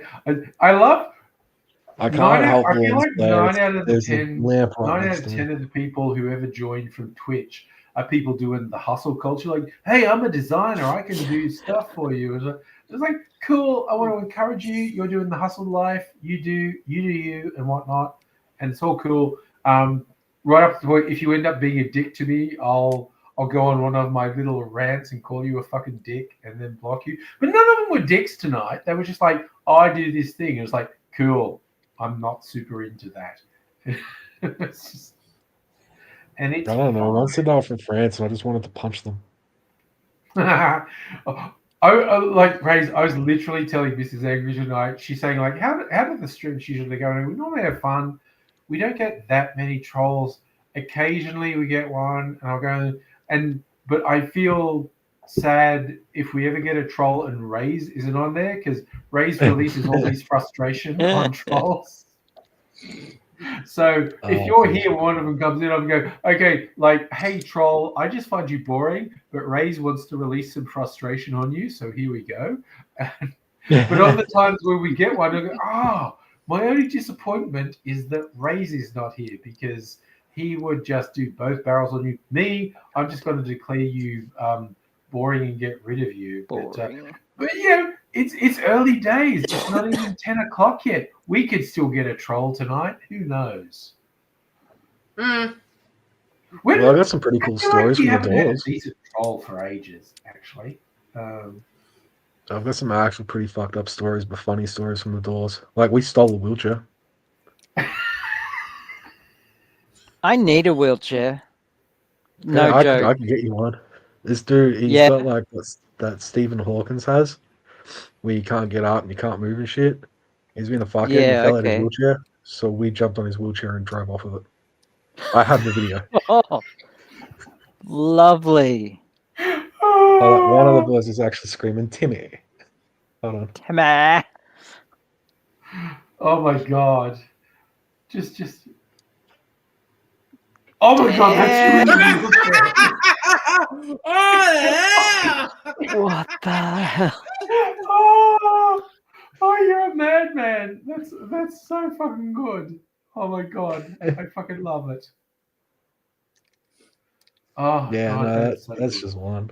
Fucking, there's so many of them. Every weekend it's something, you know. Last Sunday I got so bored I was walking around Gage Roads taking people's parking tickets and putting it on other people's car windows. As you do. So many people just got their fines paid for and they don't even know it.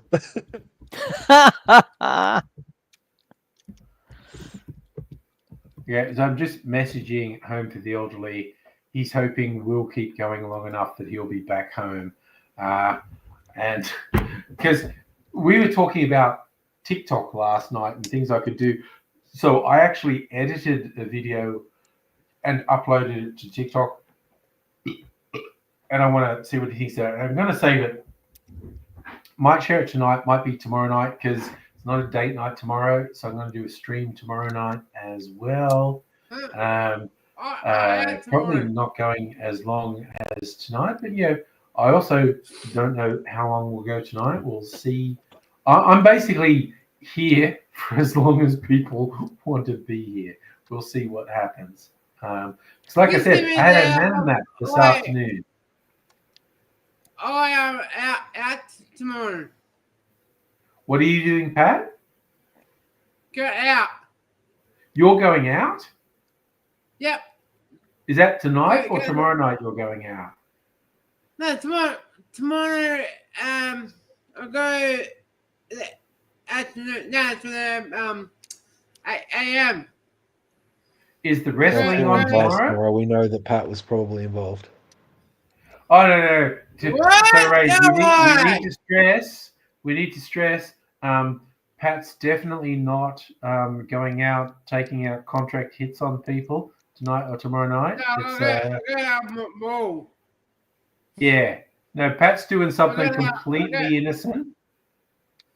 And also, honestly, if anyone in law enforcement is ever running a royal commission and a witness starts talking about the smiling assassin, and they talk about the number of people in the criminal underworld, the last thing they saw was this cherubic smiling face as they were either shot in the head or smothered or choked or had their limbs chopped. It's not Pat, okay? We just want to stress it's not Pat. He's innocent, is what we're saying. What was that, man? You didn't kick ass, boy. You didn't kick ass out of that. For what it's worth, I'm a snitch. Yeah, none of us are going to snitch. Don't worry, Pat. None of us are snitching, okay? It's just like, yeah, we know, dude. We're maintaining the cover story. It's just like, no. I can't snitch. I need a visa to America, and knowing an assassin's not a good way in. No.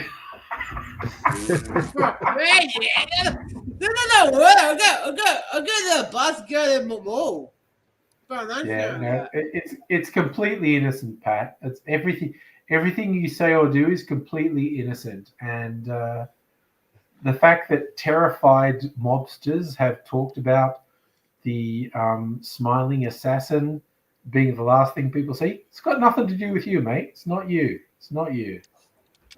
Oh, no. Yeah. Yeah.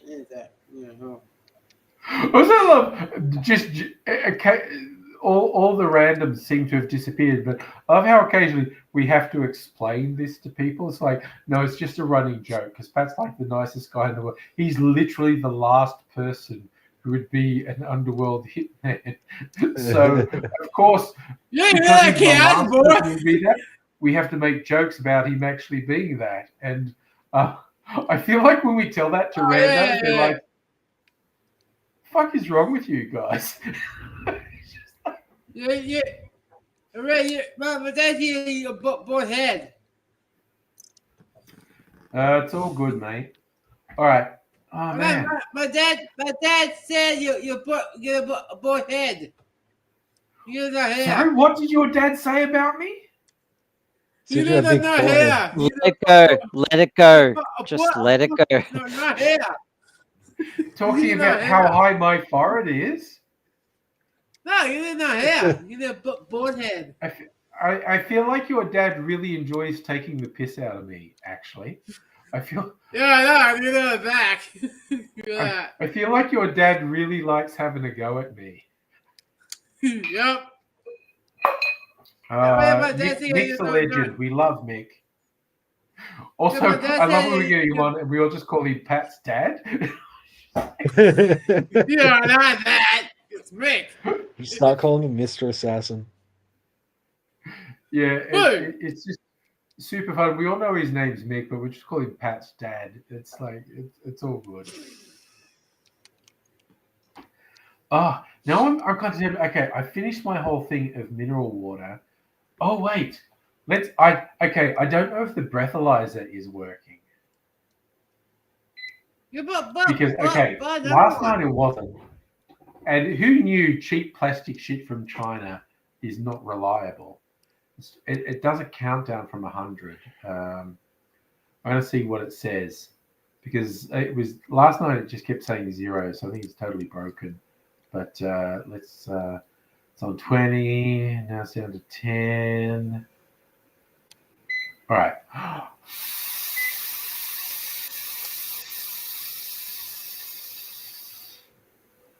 What's it saying now?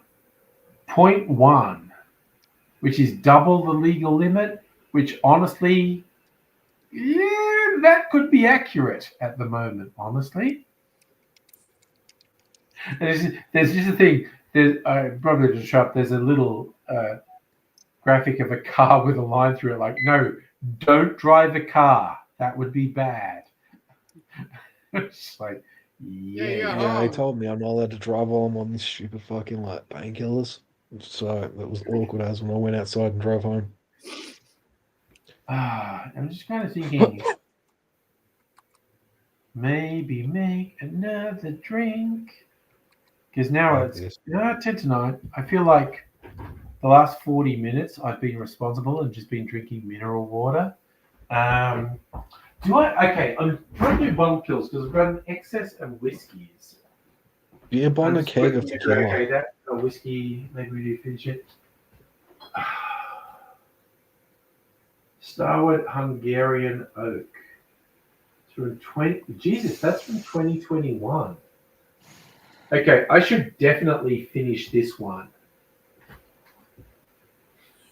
This was bottled in 2021, so I've had this for like 4 years. Not quite. It was bottled in October 2021. So this is a really niche Starwood release. They normally age their whiskies in red wine barrels. Oh god, the text on this is so small. My poor old eyes. Do you have a beer bong? Is home to our one-off releases. This is a truly unique. Okay, because I fall into the thing of calling things very unique and pedants rightly say there's no such thing as very unique. Unique means one of a kind, and they say this is truly unique. Like, dude, no, it's either unique or it isn't. We stepped away. The fact that there's more than one bottle of it means that it's not truly unique. I think it was only one barrel of it, though. Our usual French and American oak red wine barrels, fully aged in juicy single malt. So this was aged in Hungarian oak. It's like, God, what's Hungarian oak? Oak trees from Hungary? I guess. Rarely used in whiskey maturation. Oak has a lower tannin concentrate, higher vanilla characters, playing a pivotal role in crafting a soft, balanced whiskey. On the palate, it moves from nutmeg and mocha through to tropical fruits, hint of dried pawpaw and oak. Fruity wine notes, cedar waft through on nose, served with, also stewed plum, blackcurrant, cinnamon sugar, toasted vanilla oak. Think of a streusel cake. A Streusel cake, my God. You'd be right on the nose. Unusual, beautifully balanced. And a little note from David Vicali. Okay, so this is a quite obscure and impossible to get now Starward, and I've still got half a bottle. I've had it for years. Yeah. I'm gonna jump off. I'm so too bad bad at this shit. The lag's making me feel like I'm lagging. Understandable. I'll talk to you later. Catch you later. Ooh, there's poor Ray's is crashing out on his tramadol. That's it. I'm drunk. Ooh, oh, this has got a really sort of honeycomby taste.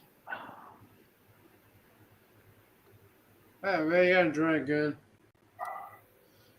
Ah, oof. What's the alcohol content on this one?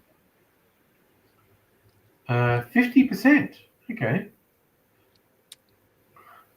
So there were 1,200 bottles of this in existence.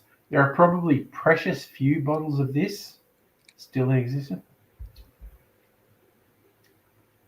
Ooh, this is kind of like cinnamon and shortbread biscuits, actually. God, the taste really lingers. I feel like I definitely want to make an old fashioned with this. I'm trying to kill all these bottles. I've been like jealously guarding these bottles. It's like, no, fuck it. I just need to finish them. Ray, you can hardly sit up because your brain's cooked from painkillers. You've got the serious painkillers, man. And again, for someone who is has been sober for years, getting painkillers of that strength has got to be a whole fucking thing. No.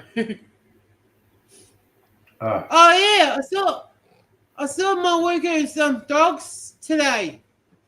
Your worker has some dogs? Yep, two. You two doggies. Two doggies. dogs. Nice. Yep. You big dogs. Got to hang out with some big doggies. Well, that's pretty good. Yeah, but I know my workers son get in outside. Yeah. I said when see me, Yeah. run up me. Get up. Did the doggies like you? Yep, you run up me. Oh, that's nice. Ray's telling Safa to come in. Yeah, Safa, you again, no pressure. You have joined the stream in the past. You want to say hi, you can say hi, but you can just stay there and hang. It's all good, my man. No pressure. Okay, I think I'm going to make an old-fashioned with this hunger. Oh, we're down half a bottle somewhere. I'm just thinking, like, you got to not be precious with these things. I've had this bottle for 3-4 years. I need to finish it. Savi, you're watching sport. Yeah, dude, you can put it up for a second. But you can, no pressure, man. You can do whatever. I'm going to make it old-fashioned with this Starward small batch Hungarian oak. That's better. And as I always say, when I'm using a really sort of special whiskey in an old-fashioned, hardcore whiskey people would freak out that I'm using it in a cocktail. And I'm like, haha, I don't care. I like cocktails. So I'm going to use it in a cocktail. To hell with you. So I'm going to make an old-fashioned with this one. Where are we? This one. Maybe I'll do this. Okay, we'll go sugar syrup.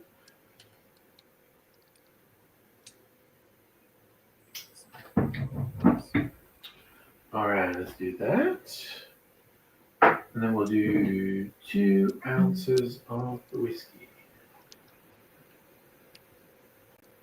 1,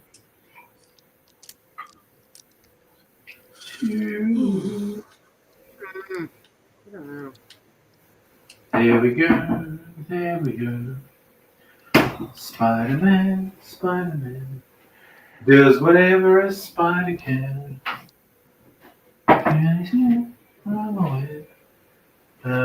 What bit is this? Old-fashioned bits. That's what we want. Old-fashioned bitters. Spider-Man, Spider-Man does whatever a Spider-Man can. All right. Safra, I do appreciate you not wanting to get me a copyright claim, so that's all good. In the hood, just stir this and get it nice and chilled. All right. I don't even remember what I paid for that bottle of Starwood. It was probably expensive. I've been super good this week. I've had all these things advertised to me like, "Ooh, you should get that. You should get," and I've resisted it because I realized I've got a stupid amount of stuff.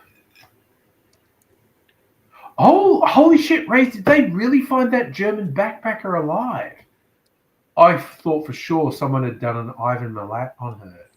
Oh god, now I want to look up a news website. Because they found her van in the middle of fucking nowhere. Oh god, I'm going through my mail. One of these people that know I clicked on a link. Sal presents a new chapter in Hellenic fine dining. No. No. It's like, oh god, HBO wants me to watch the Minecraft movie. Got great taste, Andrew. Yeah. The smoked sherry barrel, 50% ABV, Morris whiskey, $189. No, I am not getting it. Do you like Morris whiskey, though? 2 emails saying, hey, you're at our website, motherfucker. Why didn't you buy it? You piece of shit. Anyway, I'm just checking the news. Oh my god, yes! Shit, we found this backpacker. I thought for sure someone had murdered her. German backpacker missing for 12 days, found alive. Caroline Wilger, 26, discovered alive. Last seen June 29th. Oh shit, I was sure someone had done an Ivan Milat on her. Had done a fucking Wolf Creek and murdered her. Car broke down, yeah. Holy shit. That is wild. That is an unexpected good news. It's when the hell had the whole thing about, yeah, we found her abandoned car. It's like, oh god, someone has got her, and oh no, but she's alive. And we also, we had that surfer. Some young guy, a surfer, got washed out to sea, and they went, well, he's dead. And they found him on an island 14 kilometers off the coast. So we've had these 2 amazing things this week. The surfer who everyone was sure was dead, but actually found himself washed up on a fucking island 14 kilometers off the coast. And now this German backpacker. I was reading the stories of finding her van, and it's just like, oh yeah, no, someone's done an Ivan Milat on her. But they were both found, and they're both okay. Okay, good news week. This is definitely good news week.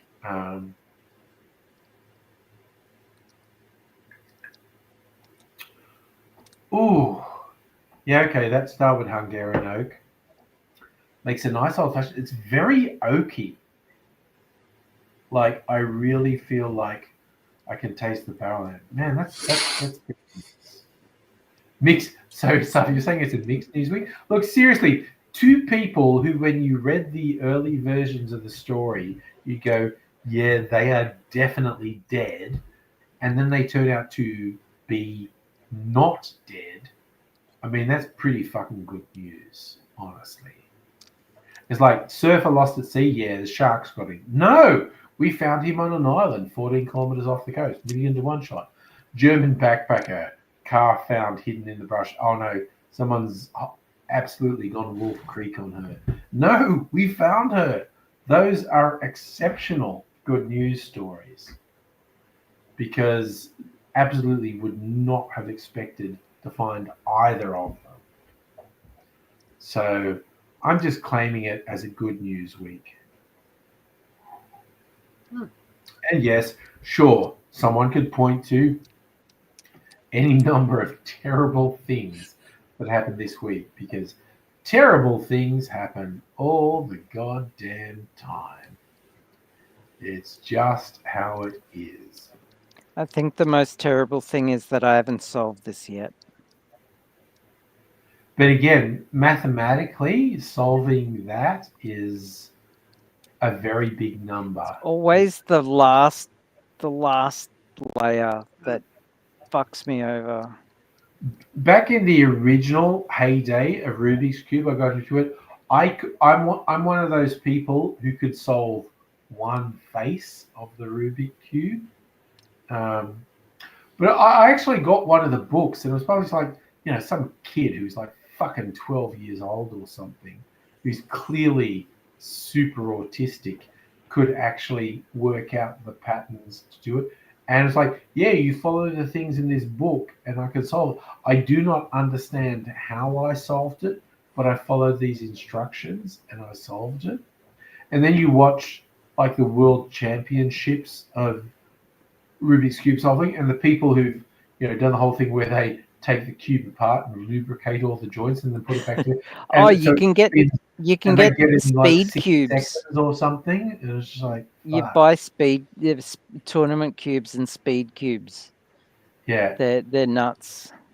It's fucking wild, and it's like it's a particular sort of brain that can just go.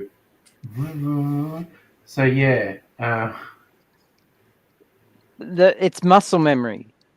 It is algorithmically, yeah. They just it is mathematics. The whole thing about solving the cube is actually super complex mathematics. But by the same token, David Beckham being able to score goals and do the whole bend it like Beckham thing. You listen to David Beckham talk and you go, he is the sharpest tool in the shed. Have you watched that movie, Bend It Like No, Beckham? I've never watched Bend It Like Beckham. That is the most lesbian movie I've ever seen. It's a super queer movie, from what I heard. It is the most super queer movie about two straight women wanting to be with a dude who are secretly in love with each other. It's also like the joke you make when I say various things and you go, I'm way more gay than you are straight. Straight people can be very gay sometimes. Mm. But also, David Beckham, when he did those shots where the thing came straight to his boot and he caught it, technically his brain is doing the most complex abstract mathematics imaginable. David Beckham is not consciously doing that mathematics, but he was able to do a thing that almost no one else could do. And people are going like, no, his brain, without him knowing it, is doing the most complex mathematics. Yeah. To do those shots. But because of the way humans evolved, there are some of us who can just do it. Yeah. And it's crazy. Humans do shit by reflex that defies belief. Safar asking, did Pat go to bed? Yes, Pat went to bed. If certain underworld figures turn up dead, it wasn't Pat. And Safar, Beckham married Posh Spice. Yes, Victoria Beckham. Okay, Ray's is more a Lionel Messi fan. Beckham has fuck all on Messi. I'm going to defer to you on that. Okay. Because I know fuck So all about English words except for that football. last one. Don't know Yeah. what that last one is. I don't know. And I love just it's kind of like there's a great meme that came from the reality series of Posh and Bex, where I haven't seen the show, but apparently he was saying stuff like she's trying to say she was an ordinary person, and he's saying you had this, you had that, and she eventually concedes to the fact she was essentially privileged, and he says thank you, and people change that to have a whole argument on some metaphysical concept, and Posh and Bex are arguing this whole thing, and she eventually concedes some major point, and is thank you. Raise, it hurts your soul because, dude, I don't know, Atletico Madrid. I don't. You're a sports guy, Raise. I don't even know what that means. It's friggin' wild. Whenever Pat disappears, all I think is that thing from an early season of Rick and Morty. I don't know if it's season 1 or season 2, where Rick sells a weapon to an assassin who thinks, oh boy, here I go murdering again. When I see Pat go, he leaves the stream and just goes, oh, here I go murdering again. Okay, Raze, those are all people who are rivals to me. See, dude, you say this shit. I just take your word for it. I don't fucking know. I don't know anything. I don't know. What was that? Oh, God. There's a line from the truly great Netflix series Ozark.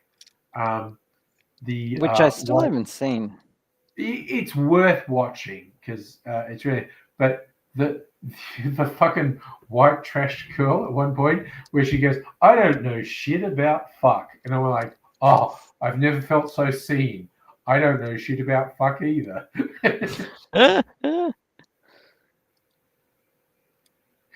Race saying Pat walks out with a Minecraft sword. We all know Jack Black. Oh, God, I had yet another person comment on YouTube in the last couple of days. Has anyone ever said you look like Jack Black? I'm like, yes. All the time. Yes, they have. Like, legit, I was at fucking Caulfield Market. First Sunday of every month at Caulfield Racecourse. And you know when you're at a market and people try to get you to go to their stall, you go, it's cool, I'm not going to buy anything. And so this one guy said something, and I just sort of smiled, get a little laugh, and no, I'm not going. And he just said, "Laugh all you want, Jack Black."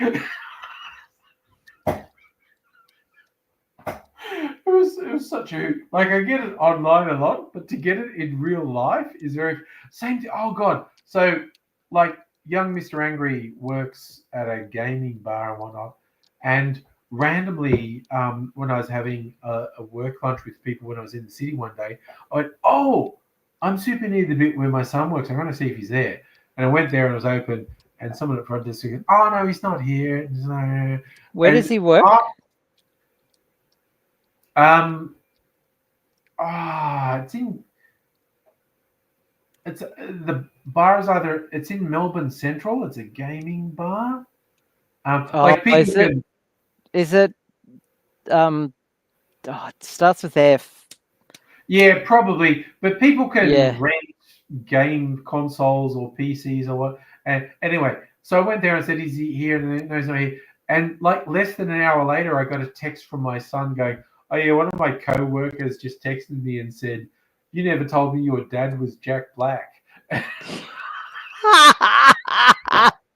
But also super funny, the second thing they said, because my son is fucking 6 foot tall. And the co-worker is saying, okay, your dad's only 5'8". How the fuck are you 6 foot tall? Because your mum's only 5 foot nothing. And your dad's only 5 foot. How the fuck are you 6 foot tall? And I'm like, I don't know. We gave him a lot of protein when he was growing up. It's for an epic dad when it was. Also, even young Ms. Angry, who's only, she's like 5'6" or 5'5". She's taller than anyone in her mum's family. her mum's family are a bunch of short asses. But yeah, I've joked with both of them. I said, yeah, if you ever want to have an easy life, learn Tagalog and go to the Philippines, and they will put you on TV in a fucking heartbeat. Because you're like, holy shit, did you get it right? Oh my fucking God. Holy shit. Mm-hmm. That's fucking amazing. Oh God, I now owe you a couple drinks at Elysian. Holy shit.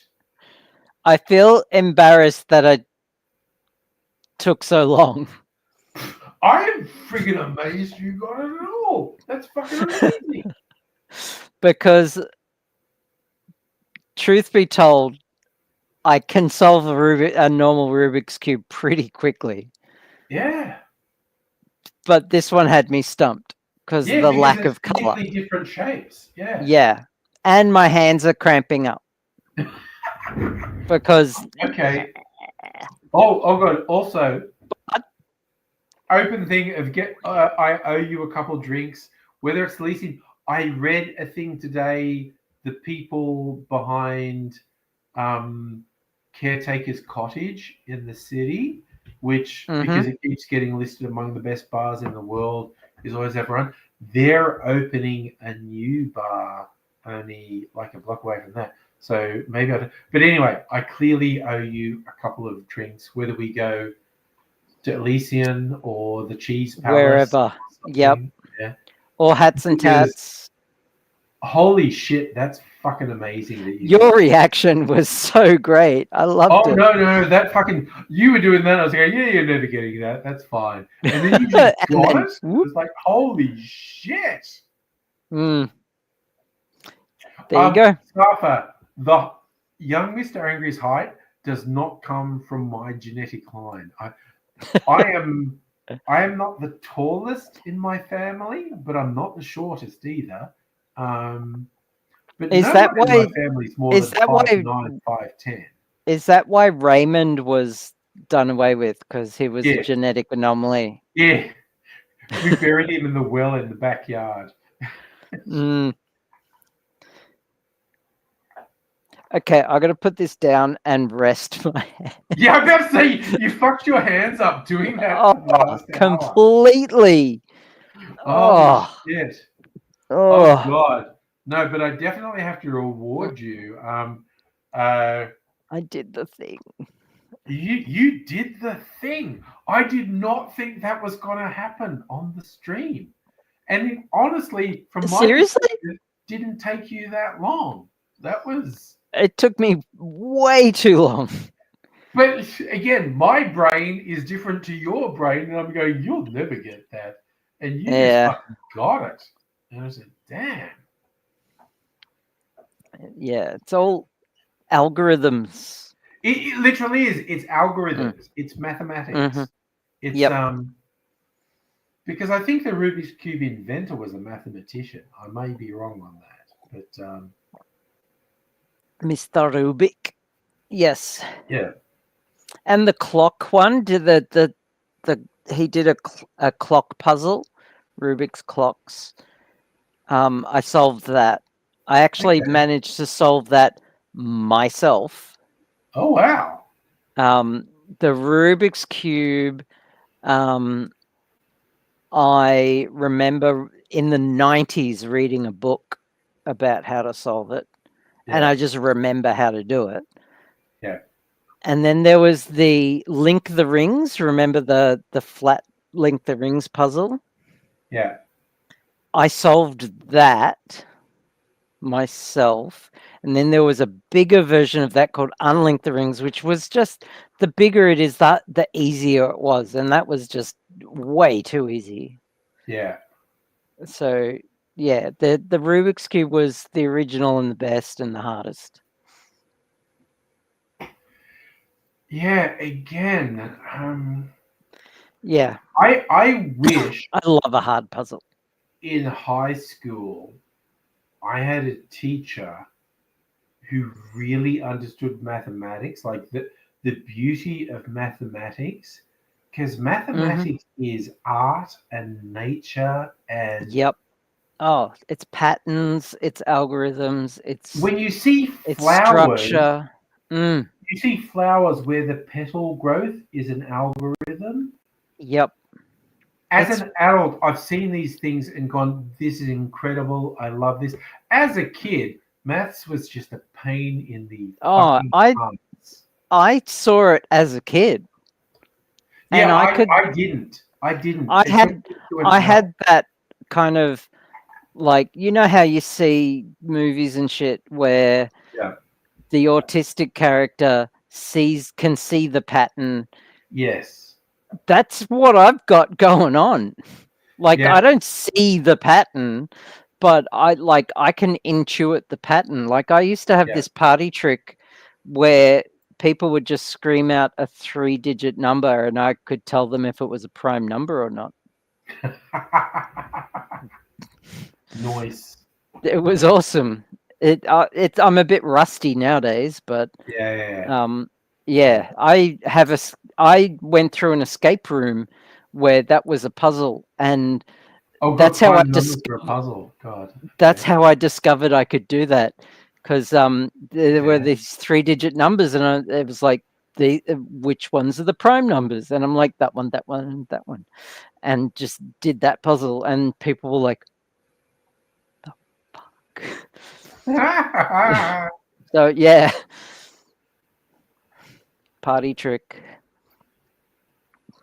autism. And it's how I can do things like figure out I can play the piano. All right, that's all good. Yeah, I'm just seeing a thing on. Did I ever tell you about how I found out I could juggle? How did you find out you could juggle? I was at it was like a 2-hour a week circus arts workshop over a couple of weeks, and every week was a different thing. And one week they taught us how to juggle, and they started the class out really, really slow, and I just picked up these balls, and we started like doing one ball and then two, and everyone's dropping these juggling balls everywhere, and I'm yet to drop anything.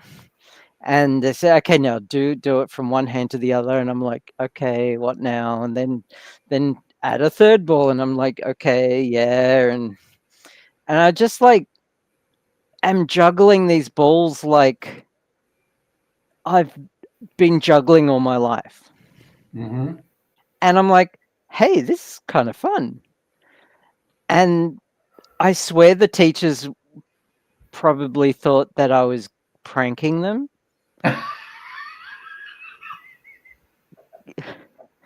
But I wasn't. I had never juggled before, ever. And they legit taught me how to juggle. Thank you, Rays. You're high as fuck. I get the joke. Rays is leaning heavily into the innuendo of juggling balls. But yeah, like props to them. They taught me how to juggle, but I just did it. I just could do it. My muscles knew how to juggle. Yeah.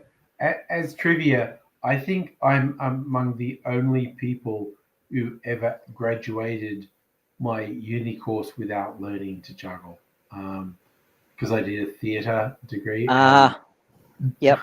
I feel like everyone apart from me learned how to juggle. I just fair enough.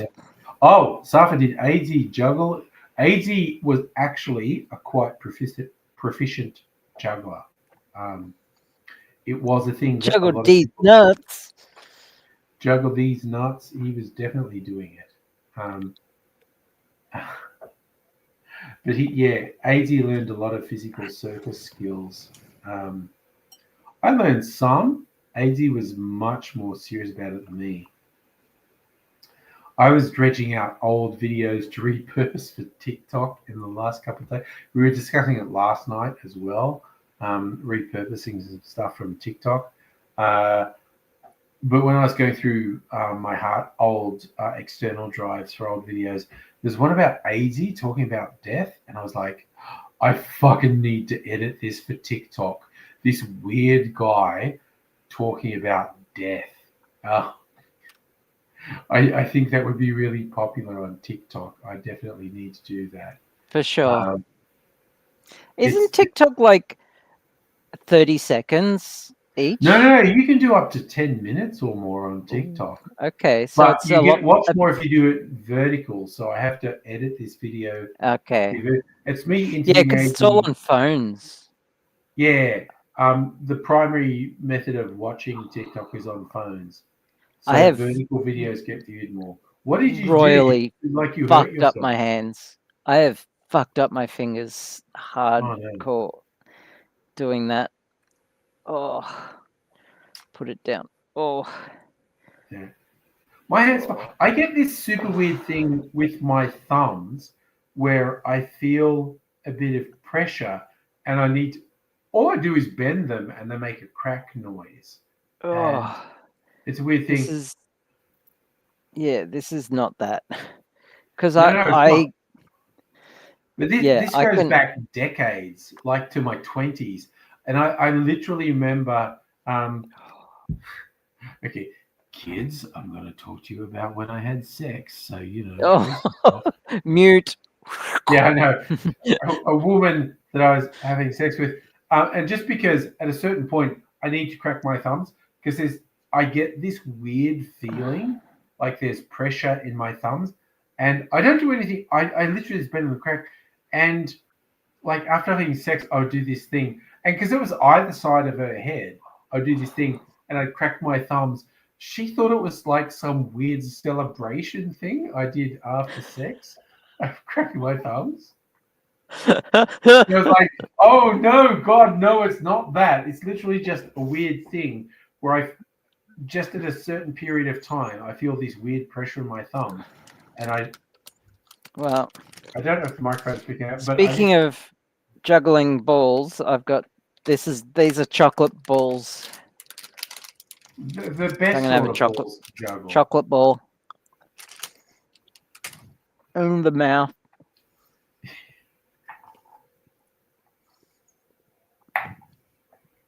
Oh my God, fucking yum. Okay, that Hungarian oak soured whiskey makes a really good old fashioned. Fucking yum. Yeah, who made the chocolate balls, Dr. Abigail?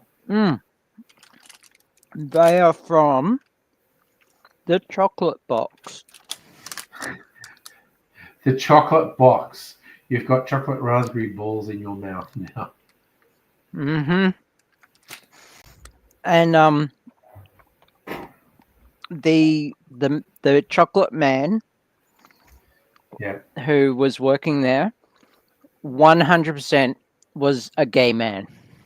Yeah, loved making balls to put in his mouth. Mm-hmm. Yeah, that's nothing. Yeah, thank you, Just Rose. give me flashbacks to the original Shrek movie. Do you know the Muffin Man? I swear to God, you watch Shrek and you go, God, everyone involved with this was clearly high as fuck when they were making it. And for something that became such a huge money spinner with so many sequels, you read the history of Shrek. Shrek, the original Shrek, was in development hell for the best part of 10 years. It went through so many at one point, Chris Farley was meant to be the voice of Shrek. Oh, wow. And then at one point it was meant to be like 2D cell animation, and I never got it figured out. And then they eventually got Mike Myers in, and apparently the original version, Mike Myers was just doing it in a normal voice, but then he insisted on doing that in that Scottish thing because Mike Myers was super convinced he used a really good Scottish accent, and so the original Shrek was in development hell for the best part of 10 years, but then it finally came out, was a massive hit, and just produced so many sequels, and they made so much money from it. So it just goes to There tell, you go. you can be sure. Heine, what? Sorry, what are you saying? Listen to Muffin Man by Frank Zappa, dude. If you can find it on YouTube, put a link in the Discord or something, and I'll listen to it because that sounds wild. I've not listened to a lot of Frank Zappa, but I've listened to a decent amount. I remember, I don't know who know, but I remember listening to a Frank Zappa concept album called Joe's Garage, which I think was from the late 70s, and it was super fucking weird. Rays, no, the original choice for Shrek was Chris Farley. But he died, among other things. But yeah, that's what I'm saying. The original Shrek was in development hell for 10 years. Why do all the funny fat people from Saturday Night Live keep dying? Because they do too much cocaine. Oh, okay. Fat people, too much cocaine, heart failure. It's as simple as that. Damn. Such a shame. Yeah, John Belushi, too much cocaine, died very young. John Candy. Chris Farley, too much cocaine, died very.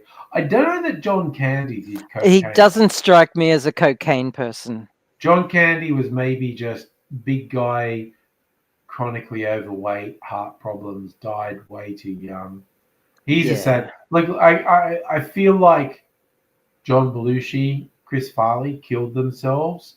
I think fucking John Candy, that's just kind of sad. John Candy, you hear good things about, and he just died way too young. Yeah, it's very unfortunate. But oh my god, 70s and 80s, Hollywood and stand-up comedy, so much going. Like you watch Robin Williams doing stand-up in the 70s and early 80s, and you're like, holy fucking shit, look at that guy. For fuck's sake. Yeah. For real. Yeah, Ray's Farley was a tragic story. Yeah, again, Farley had a lot going for him. Belushi had a lot going for him.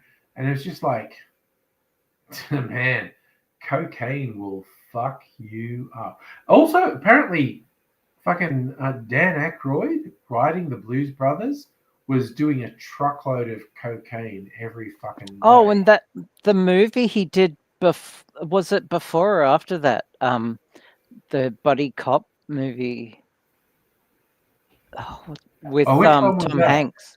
With Tom Hanks. Tom Hanks. Yeah, that was their take on a classic cop thing. Yeah, but he was Dan Aykroyd fucking, for the longest what's his time name was on when you so need much him? cocaine. Yeah.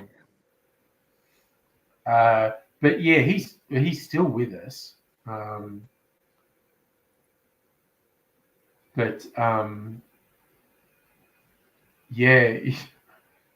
I was recently, I think it was last weekend. I was with Mrs. Angry, just switched on the TV and was looking at what movies are on. Blues Brothers, and Mrs. Angry came, I don't think I've ever watched this beginning to end. I just know certain scenes. I said, okay, let's record this, download this, and watch it beginning to end. And I was just like, because I've seen it so many times, I was just like, oh, the next set piece is so good. Yeah. Oh, don't watch this. Watch it. Yeah. And she did enjoy it, but it's like, so last weekend was the first time Mrs. Angry had ever watched Blues Brothers beginning to end. And I was like, because when she said she knew some of the scenes but didn't know the whole movie, I went, oh, do you know the bit in the country and western bar? And she's like, no. Oh, this is going to be so cool when you watch this. So we watched it together, and it was just like so fucking good.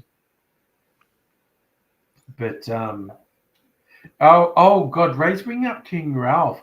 Fucking what's his name? But he lost all the weight. Have you seen him recently? He lost like half his body weight. I forget what his name is, but I know who you're But talking he's about. great. The most recent thing he did was a TV series called The Righteous Gemstones, which is about a TV televangelist family. It's so good. The Righteous Gemstones is such a fucking funny series. It's really good. You got to watch it. If you haven't watched The Righteous Gemstones, go watch it Fair because enough. it's trippy I as haven't. fuck. It's got him because I remember him originally from fucking John Goodman. Thank you, Rays. John Goodman. Yep. I remember him originally from Roseanne, but it's got him and it's got Danny. What's his name from Eastbound and Down and all those stoner movies. And there's Walton Goggins is in it as well. It's such a good cast. The fucking Righteous Gemstones of a TV televangelist family. It's so good. It's so weird and fucked up. It's hilarious. Is it me or are you lagging? Or am I lagging? legit do not know. Okay. I'd have to. We should defer ask to anyone in the chat. chat if I'm lagging. Chat, am I lagging? Or am I lagging? I feel like I'm on the same timeline as you, but well, your picture is we're both lagging. crazy because Safa says no lag, Ray says both lagging, which I think highlights the difficulty of doing stuff over the internet. Yeah. I just started downloading a game. Yeah. So oh god, if you started and gaming downloading something, yeah. Gaming on Linux is going to be interesting. I bet. Apparently it's come a long way. I look. Oof. It's geez, it's flying. Right. I actually without a VPN. I gave away my old Mac laptops to someone I work with because I was just having this discussion about how, oh yeah, Mr. Nero and I, we did the whole thing where we tried to get rid of a bunch of stuff, and I've got this Mac hardware, and I wish I could find a good home. And someone I work with, went, I'm like a Mac tragic, and I went, you can just have it because I just want it to all go to a good home. See, if you're gonna give a Mac to someone, find someone you hate. No. Give it to them. This guy is a Mac tragic. He just fucking loves this shit. And I was like, yeah, take it. And I said, just take it. I just wanted to have a good home. And now I've said this, he brought me a bottle of Starwood honey. And now I've said this, I want to have some Starwood honey.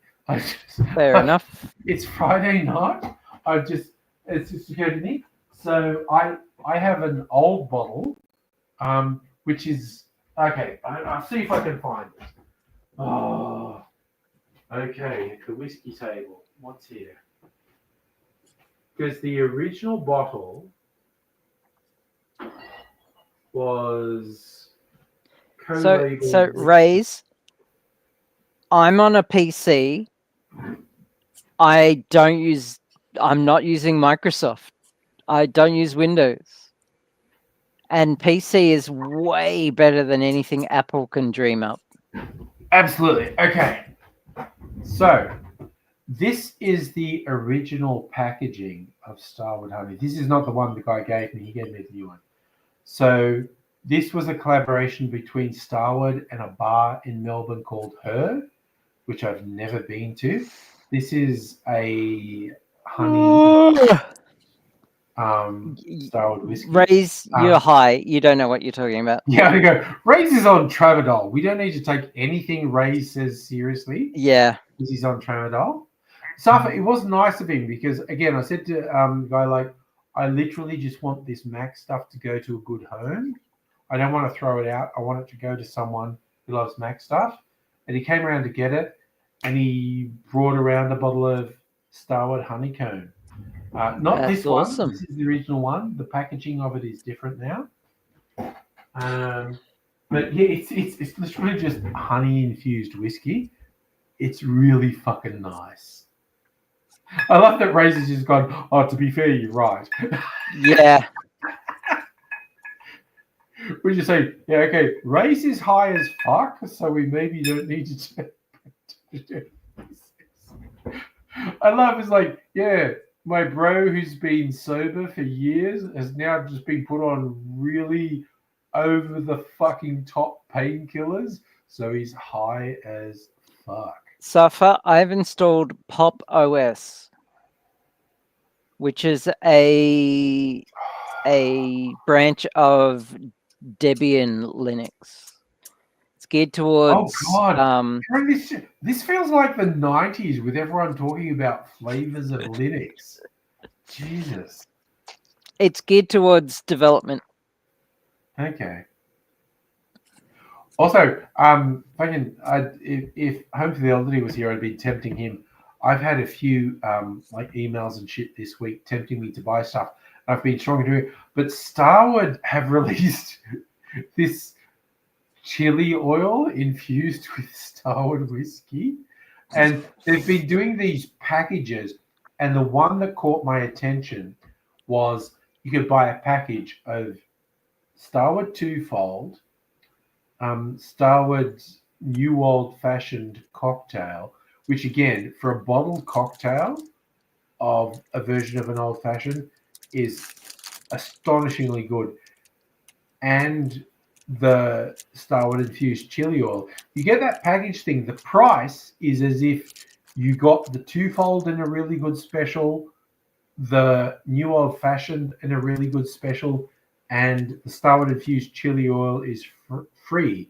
And I was super tempted to get it. And then I just went, as much as I like the Starwood bottled old-fashioned, I've got so many whiskeys here. I can just make my old old-fashioned.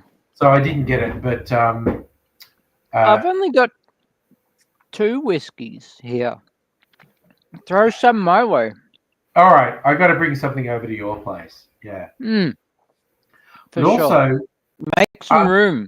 I went to an event. Oh god, this was actually months ago. It was a Starwood event at this particular venue for New Starwood. But we were getting taste of different Starwood whiskies, and at one point they just went, "Oh, like here's an old fashioned." We put it in a glass, and I went, "This is super yummy." And they went, "Oh yeah, that's the bottled Starwood new old fashioned just poured over ice." And I went, "You are kidding." This is a really good old fashioned, and that is just your bottled old fashioned. This is fucking good.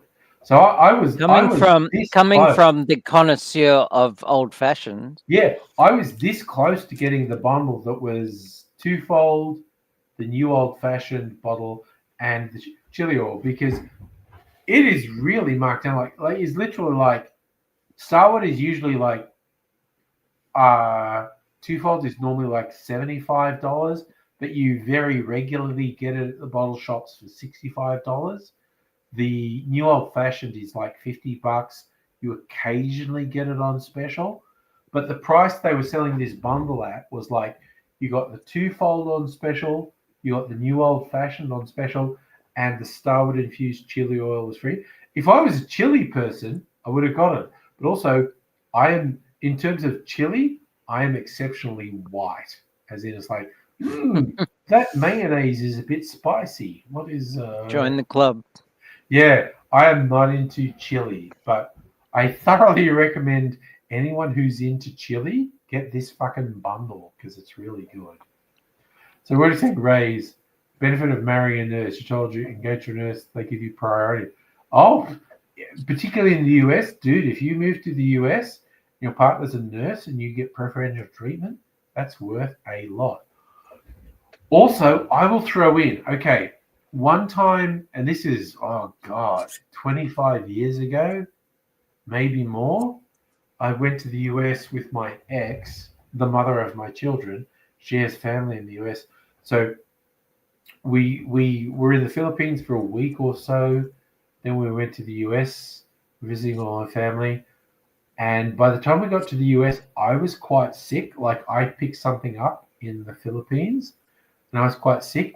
And even just going to a doctor's office in the US will fuck you up. one of her aunts was a nurse in a doctor's office, so she convinced the doctor to see me and diagnose me and prescribe me various things, and so I got proper treatment. So yeah, definitely in the US, having a partner who's a nurse or a doctor can really work in your favor, because you can get diagnosed and treatment that won't actually send you broke. So did I use US healthcare? The funny thing was, after going to this doctor's office, which was in East LA, which is kind of funny because East LA is kind of bad reputation, gang, weird stuff. So we were with one of my ex's uncles who was from a much more pedestrian suburb, and he was really freaked out about being in East LA, and he wouldn't stop looking in the car park to where he parked his car because he expected someone to be jacking his car at any moment. Very funny. But yeah, so we saw this doctor, and the doctor prescribed me a couple of things. Then I went to a chemist with a prescription, and they basically said, this cream on this prescription, that's like $500. Do you want that? I went, no, I do not want the $500 prescription. Thank you very much. But I love that they do enough to say, oh, this prescription will cost you an absurd amount of money. Do you want to spend that? Right? No, I don't. Safa, when was this I trip? choose no. This is probably in the late 90s, a very long time ago. But again, it was a very fun thing. My ex, she had family in LA, San Francisco, Vegas, and Colorado. And we traveled around visiting all this various family. And it's always, all these areas of the US, it's much more fun to be there with someone who's local. Yeah, Raise, the profit margin on fucking pharmaceuticals in the US is ridiculous. It's absolutely ridiculous. So yeah, I went to the US twice with my ex, and then after breaking up with her, so that's like in the last 20 years, I went to the US twice for YouTube events. So like both times I stayed with Corey, Mr. Safety, who's a super nice guy. So I went to the US twice in the 90s with my ex, and then twice in the last 15 to 20 years for YouTube events. But I have not been into the US for at least 15 years. And it's funny, I could work out how long ago it was by looking at my YouTube channel and going, when was the last time I posted videos from the US? Because that would tell me when I was last in the US. But yeah, I don't know, because it's so weird in the US at the moment. I would not even attempt to go there. But I'm kind of thinking, if I did, am I old enough that I could just go through when they said, I need to see your social media, going, dude, I'm fucking old. I don't have social media. Could I just say that I don't? Because I would not take my phone or laptop into the US. I just wouldn't. I would go in without anything. I'd maybe get a burner. And then buy a burner when you get there. Yeah. It's just fucked up. Madam Butterfly. I love that Madam Butterfly comes into the chat. I'm still here. I'm just busy working and behaving yourself. Yeah, I love that you say it's scary that you're actually behaving yourself at work on a Friday. Yeah. Yeah, so I would bring a burner phone and maybe if I was going to the US and I was visiting someone, I was saying, could you have a laptop ready for me there? Because I don't want to bring a laptop with me. Because US border control is just fucked at the moment. At the moment, yeah. For real. I mean, even before Trump, it was fucked. Oh no, I know stories from way back, like 15 plus years ago. an Australian friend of mine who was unemployed. He spent a year saving up money to go to the US to visit someone he'd been having an online relationship with, and they stopped him at the border and just went, "Well, you don't have a job, and we don't trust you." And they fucked him and just went, "No, we're not letting you enter the US. We're sitting here." And that was 15, 20 years ago. So, okay, I'll also say in the abstract, countries have the right to do whatever they want at their border. I'm just going to say US border control has always been fucked. It's definitely got worse under Trump version 2, but it has legit always been fucked. Shit's fucked, yo. Yeah. I feel like that's a very old internet meme. Shit's fucked up, yo. Because it is. Shit is absolutely fucked up. Safa, Aussie border is strict on different things. And again, I feel like calling back to my old YouTube videos, like when Barnaby Joyce threatened fucking Johnny Depp, make a video, or we'll kill your fucking dogs. So I made a whole video of Barnaby Joyce's version of Australian border control is, do what we say or we'll kill your fucking dogs. And again, it's because Johnny Depp legit did subvert Australia's border control. And it's for a good reason.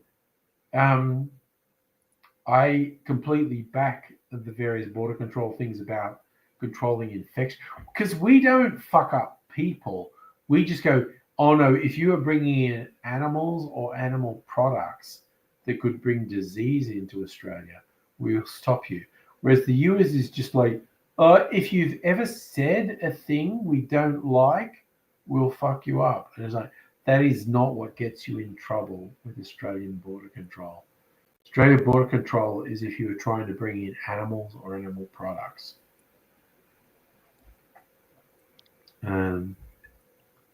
But it's a whole thing. Ray's saying when you visit, you need proof of work. Yeah, no, going to the US, and this goes back, and again, not even blaming Trump. You need to not make US border control get twitchy. You need to go like, yeah, I have a job back in my home country that I will be returning to.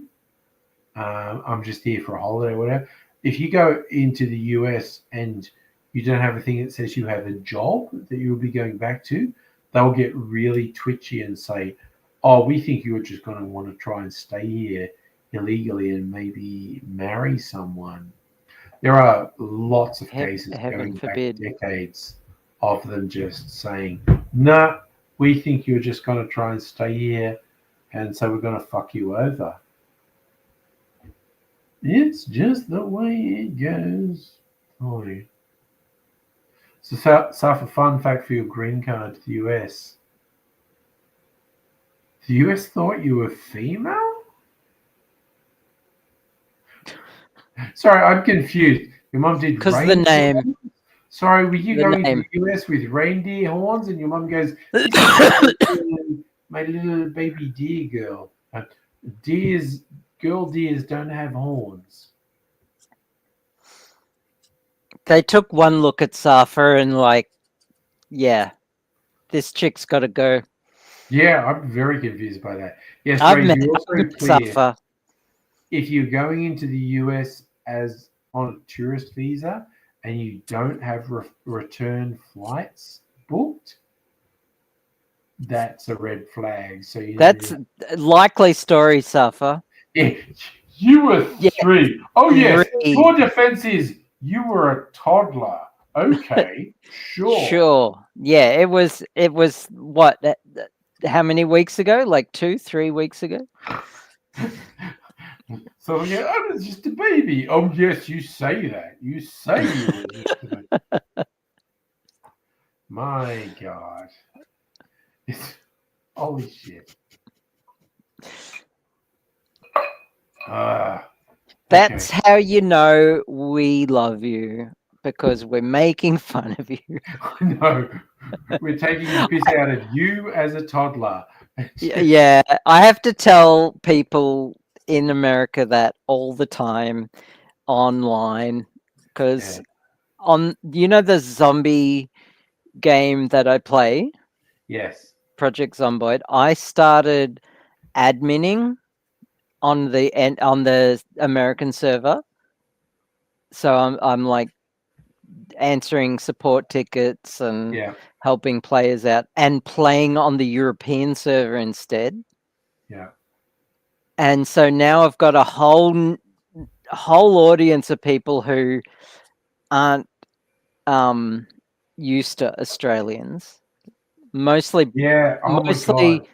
mostly Brits, but there's a few like actual like hardcore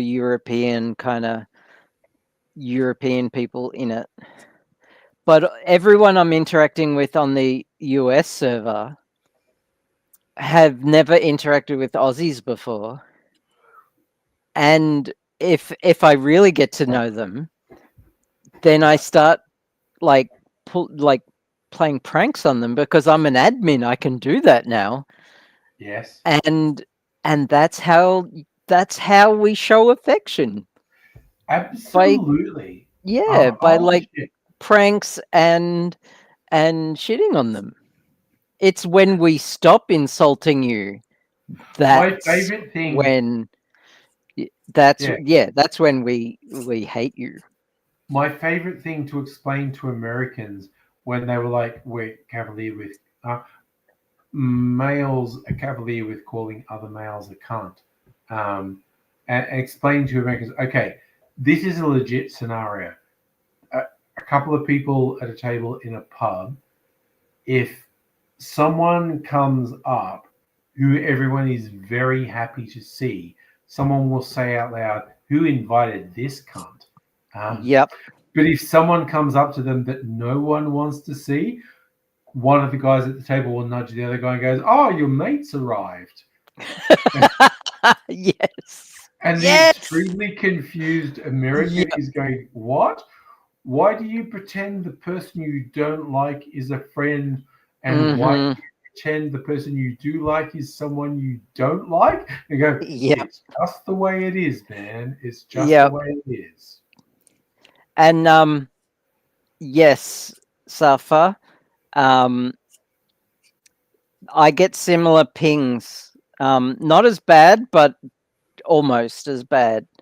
If it was 320, it would be a bad day. I average about 240 milliseconds, which is still pretty bad, but it's playable. It's very playable. Anything above like 400 to 500, and it's too much. 320 is yellow. That's not good. It's your mate, Ray. It's your mate. Yeah, literally just trying to say we are being. Hey, it's your mate. If you say something negative to someone, it's a ribbing thing of we like you, so we can talk shit about you. Yeah. But if you ironically go, everyone loves this guy, it's like, no, we fucking hate them. Yeah. I need to take Ray, someone shows up and they say something, or you go, you blame it on, your mate's just doing a thing that none of us like at the moment. Or the exception is if you call something out to their face. Yeah, if you say something to someone directly, you're usually being honest to them. But trying to explain that subtlety of if you say to the next person next to you about that person, you're probably taking the piss. And yes. Like when I was talking to the head admin on the channel, on the server, and I think it's from Brazil actually. Okay. And he and I said, like he was helping me out with something, and I said, "Gee, thanks. You're really nice. I do not believe the rumors I've heard about you." Oh my God, saying shit like that. Yes.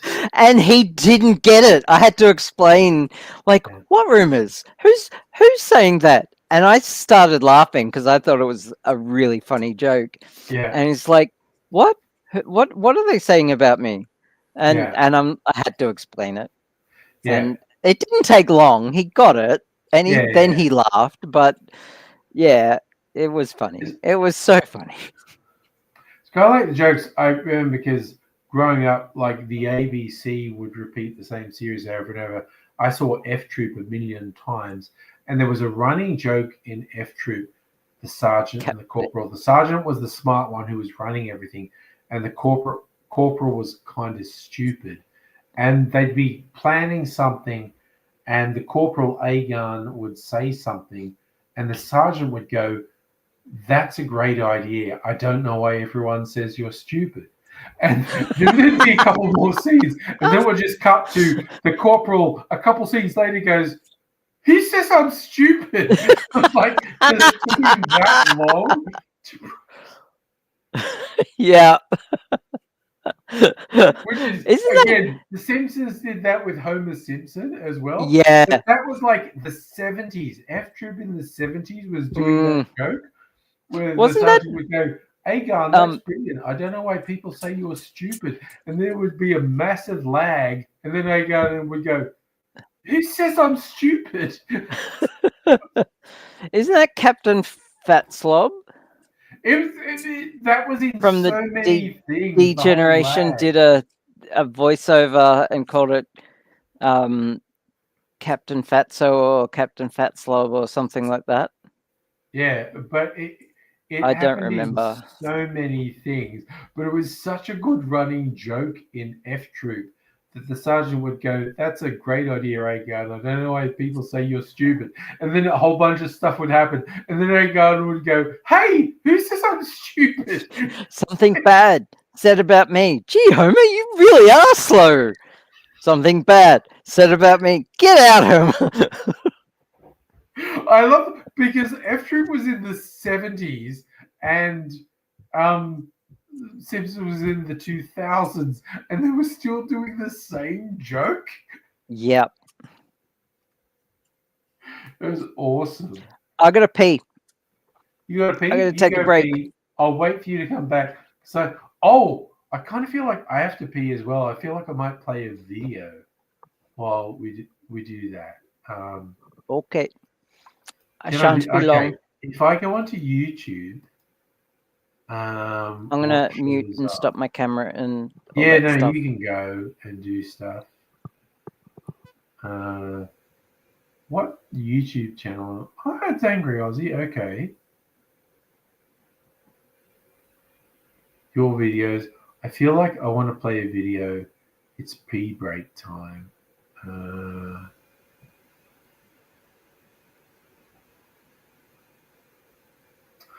This 80 video, maybe. Alright, I feel like I want to play the 80 memorial video. Because I was looking at that earlier today. I'm going to play this for a while because I need to do a pee break too.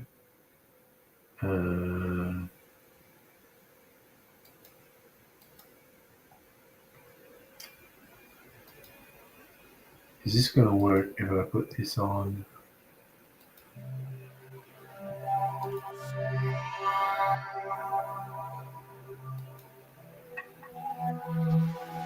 Where am I? It's you. Hello. Again. Hello. Where am I? I think you know, you've been here before. Oh, Centrelink. No, not today. It's hard. Yeah, we're a bit more unforgiving than Centrelink. Most of the time, I only see people once. Oh, it's Ralph saving in line. And yet, No. how many times have I seen you now? What are we, 5 now? We trying to set some sort of record? Oh, am I dead again? Bingo! You're dead. and it's my job to get things ready for you again. Do you know how many times I've made up your room and then you're just not there? Well, 5 times. Exactly, right? And I don't want to do it again. You had better be sticking around this time. I wasn't trying to do nothing. I was just walking on the footpath and then a truck came. We were playing a game of truck, concrete, patient. And it's weird because the patient gets to fold the truck, but only after you've been run over. It's such a rip-off. Yes, that seems to be more or less what happened, except in a slightly more stupid way. So you're here now, your room is ready. Some people have a job to do and don't like it when their work is disrespected. You're not really angry, are you? You're really someone like Peter, aren't you? We thought if I appeared in the form of someone you were familiar with, you'd feel more relaxed. No, Angry was driving the truck. That's very disturbing. I was on the footpath and everything. I was doing what the cat says. Look to your left, then you look to your right. Then you grab the hand of an adult, who was in this case a nurse and a paramedic, and walk straight across the road. Don't run, walk straight, a splash. And then I was here, and I think the nurse was trying to pull me out because it was ow, ow. And there was a truck on me, and now I'm here. And now you're giving it, oh, you've got to go there, man. You can't just go because it's not like it's a revolving door or nothing there and there. And I've had a difficult day. Oh, you are kidding. He's done it again. I hate that guy so much. Bring you some classic AIDSy. And the answer to the question, somewhat posed by that video, how many times can you die and come back? AIDSy was about 6, which is more than a tad impressive.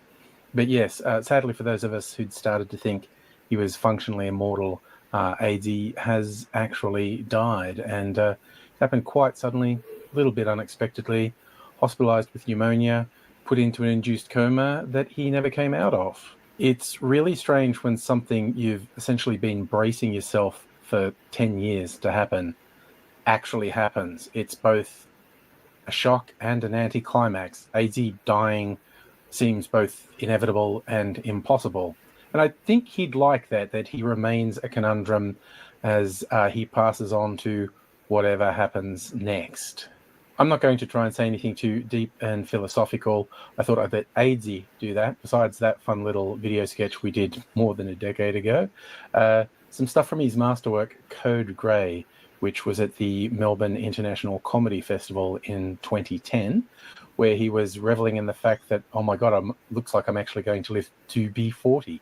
Actually live to be 52. Roughly 20 years past some projections. So it's pretty good running. So we're going to do a couple of bits of video. One's from Code Grey, and I apologize for the weird video problem. The audio is good. It was an old video file, and it just went really weird when I tried to edit it. But I thought it was worth putting up this little bit of commentary from him. And I'm going to round it out with, it's like a behind the scenes, an interview I did with him when Code Grey was in development. Because if there's anyone who had some insights on life, death, and everything else, it's AIDSy. I have been in 66 hospitalised, dangerous situations. I've nearly died 26 times. I have been actually dead 4 times. I'm the best looking zombie I know. And I've thought about this through, and people ask me, oh, you died during your whole hospitalisation. What was being dead like? And it's like, it's nothing, it's blink, blink for me. And so essentially I wondered to myself what this was all about. And I met death. And you expect, you read Terry Pratchett, you expect death to sound like, it is time with me. When in fact, death sounds like, yeah? What the fuck are you staring at? It's disappointing to find out that death is a whinging junkie. But apt, because death is a nothing, it's an absence, it's a vacancy, it's a cold, nowhere place. Life is noisy and hot and messy and sexual and complicated and fucking really very tormented and loud. Alive is everything that death can never be. So if you've ever been alive, I mean, I'm not talking about afterlife, I have no fucking idea, and wouldn't pretend to. If you've ever been alive, you've beaten death. You've been everything, if you've drawn breath one time, you've been everything that death can never be. And so I say, fuck death. And people say, you can't taunt death. Yes, you fucking can. Whinging junkie shit. Fucking fuck death and the bony fucking horse that drove in on. Fucking get a motorbike, you slack prick. Update. And have nothing to do with it because it's a nowhere and nothing. Be alive. I used to be superstitious about tempting death. And then I got into so much misadventure and so much real close work with death that I was starting to continually come back around to these really close run things where either blind pure luck or really basic decisions, left, right, black, white, black, red, ace, jack decisions were saving my ass. And I started to realise it was all very arbitrary, and I started to get injured a lot, and I started to get diseased a lot, and then I started to realise that death is coming for all of us. Now, if you want to believe in an afterlife, or if you don't want to believe in an afterlife, either way, we're all going to die. And whatever that is going to be is more than death can be. You've been alive, and because you've been alive, you've been loud and noisy, and you've felt the blood rushing through your veins, and you've felt that essence of being alive. That's more than death can ever be. Death is a cold, nowhere, nothingness. And death can't compete with life. If you've ever been alive, you've beaten death. So yeah, we're all going to die, but it'll turn up when it turns up. It'll show up at the time that it shows up, and there's bugger all you can do about it. And you can just keep on dodging the barrels as they come on down. Just keep on jumping and do the best you can, and you'll be fine. One day you'll miss, but that's about it. And yeah, don't be worried about being superstitious about death, because fuck death. It's you are more than death can ever be.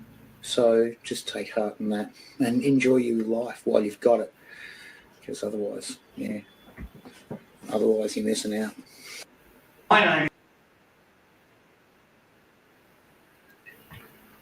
I just thought that was a fun thing to leave going.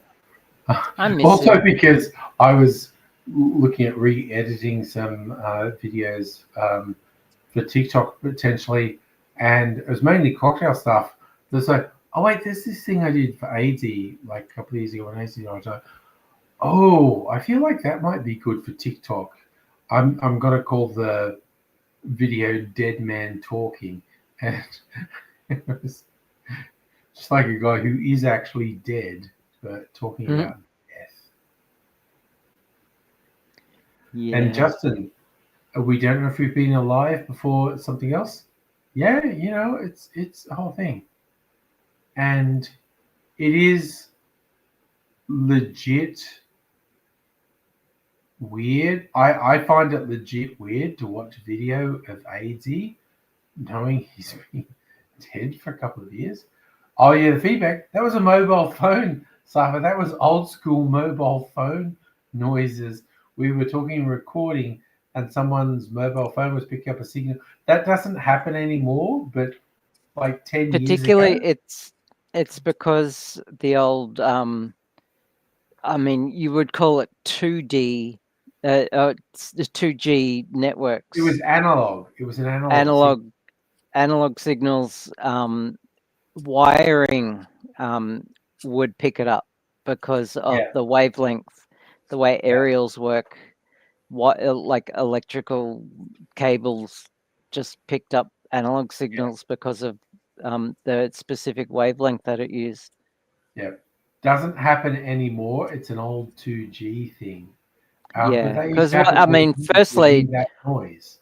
3G and up is all digital, and Yeah. secondly, it's a much higher frequency, and the the wires are way too long. Yeah. Yeah, it's just it doesn't happen. It's a weird thing. Hey, so all right, although it is relatively early, just after 11, how are you feeling, Dr. Abigail? Do you want to keep hanging out? I'm tired, but I'm staying up.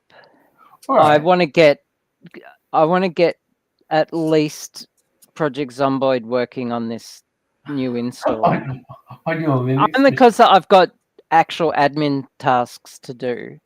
Yeah. But also, like, I don't know if Strictly Sega / Home for the Yeah, Elders he's gone / out Charlie to some fucking smorgasbord or whatever. And I wants there was to something I want to do. join us. But also, I'm probably going to stream tomorrow night, so we could. Okay. What time is it? It's only 11, quarter past 11. It's only a bit after 11, but that's what I'm okay either way at this point. If you want to Okay. continue hanging out, I've had a social day, so I'm kind of peopled out. yeah.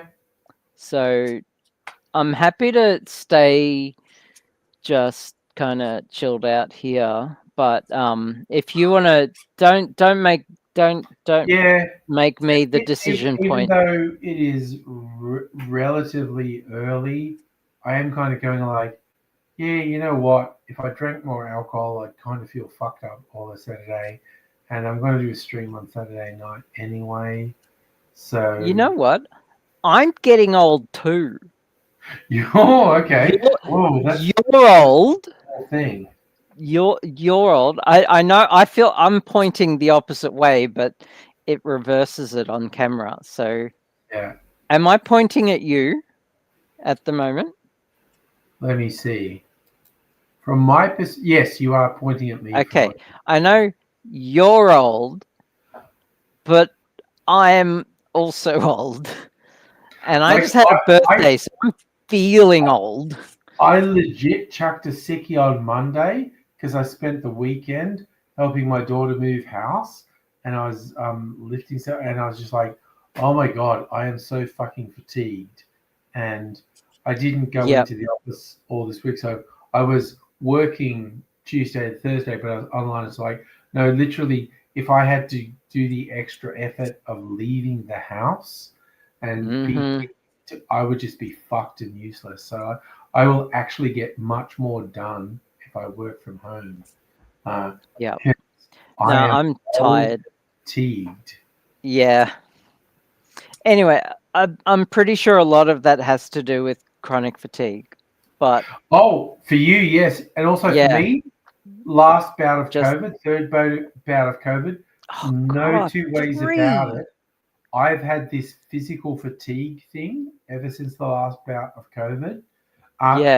In terms of what I've read about how people suffer from sort of long COVID, this is like an extremely mild version of it.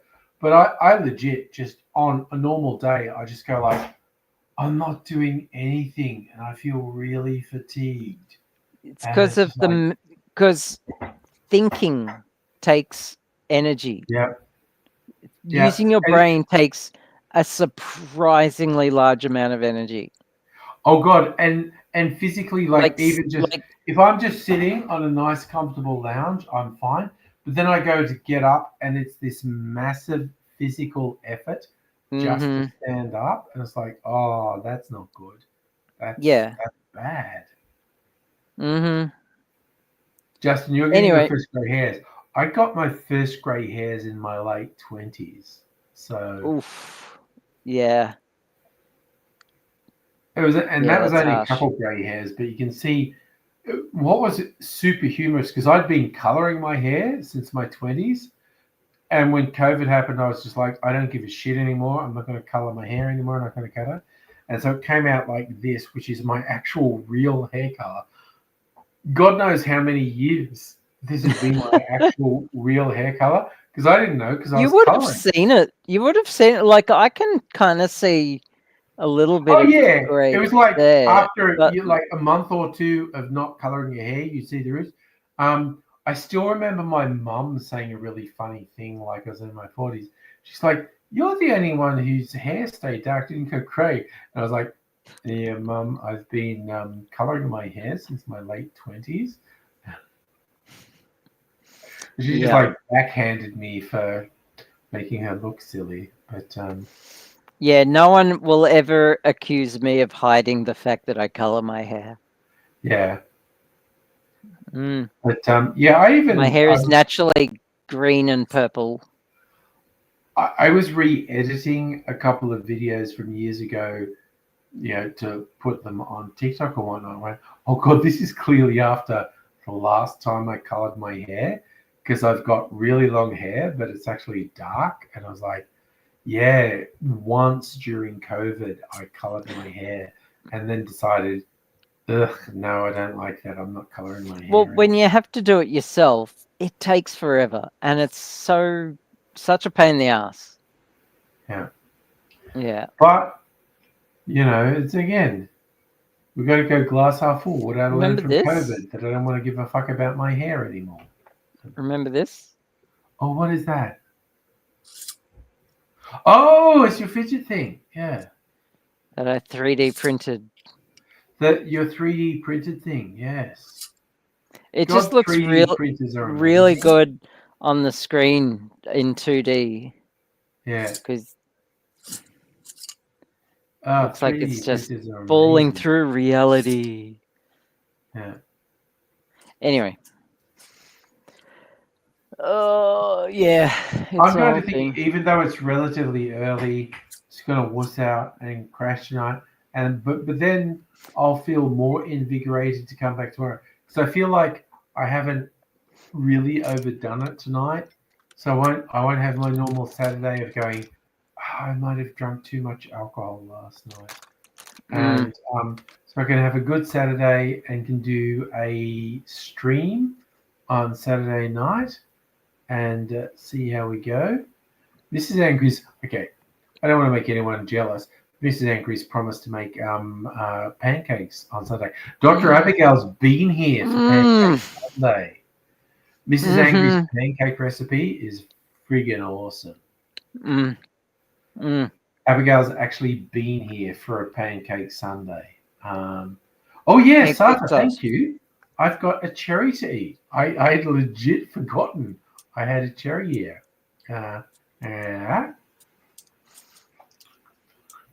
Mrs. Angry makes these wholemeal pancakes. They're so fucking good. Justin, I don't know how they're going to do that. I'm going to start regulating through. Oh, yeah, I know. There is no way they around the world are paranoid about 3D printed guns. You're right. There's no way. I also agree with Dr. Abigail. How do they police it? Because it's not the printer, it's the files that you download to print the gun. The printer has 1 million legitimate uses and a couple of really fucking dodgy uses. And like anyone with a baseball bat can fuck someone up. Literally, yes. Do you regulate baseball? It becomes very difficult, but yeah, there's no two ways about it. Government around the world are scared of 3D. It's not a huge problem. You're not getting jumped around every corner by people with 3D printed guns. Like it's. Although the ex-Japanese prime minister who got whacked by a dude, I think he did 3D print the gun that he killed him. The guy who shot the insurance company dude, CEO. That was a real apparently, gun, right? I think that was a 3D printed gun. Really, was it? I don't know. Again, the US is so scared of that guy, and they're so scared of him being a hero. No, but I was thinking the guy who shot Shinzo Abe, I feel like he had a 3D printed gun. Look. And that guy was unbalanced. He had the whole thing about Shinzo Abe being... The thing about 3D printed guns is that, you know, if you 3D print the shooty bits, the barrel, the firing mechanism, the barrel, the chamber, you're getting a couple of shots max. Yeah, like half a dozen until the plastic melts. It's thermoplastic. Yeah. In the US, getting actual guns is so absurdly easy. Exactly. So it's more in places like Japan or Australia where it's comparatively difficult to get guns, the 3D printed guns. But yeah, governments around the world are terrified of 3D printed guns. I'd like to see them try, because they can't do it. Oh my God, fact, okay. 3D printed guns in the US is actually cool factor. There are clubs where they show off the artistry behind their 3D printed guns. Like, no shit, some of them look fucking unreal. Yeah. So, side note, I'm going to recommend a streaming series for anyone who hasn't seen it. The Jackal, which I think was last year.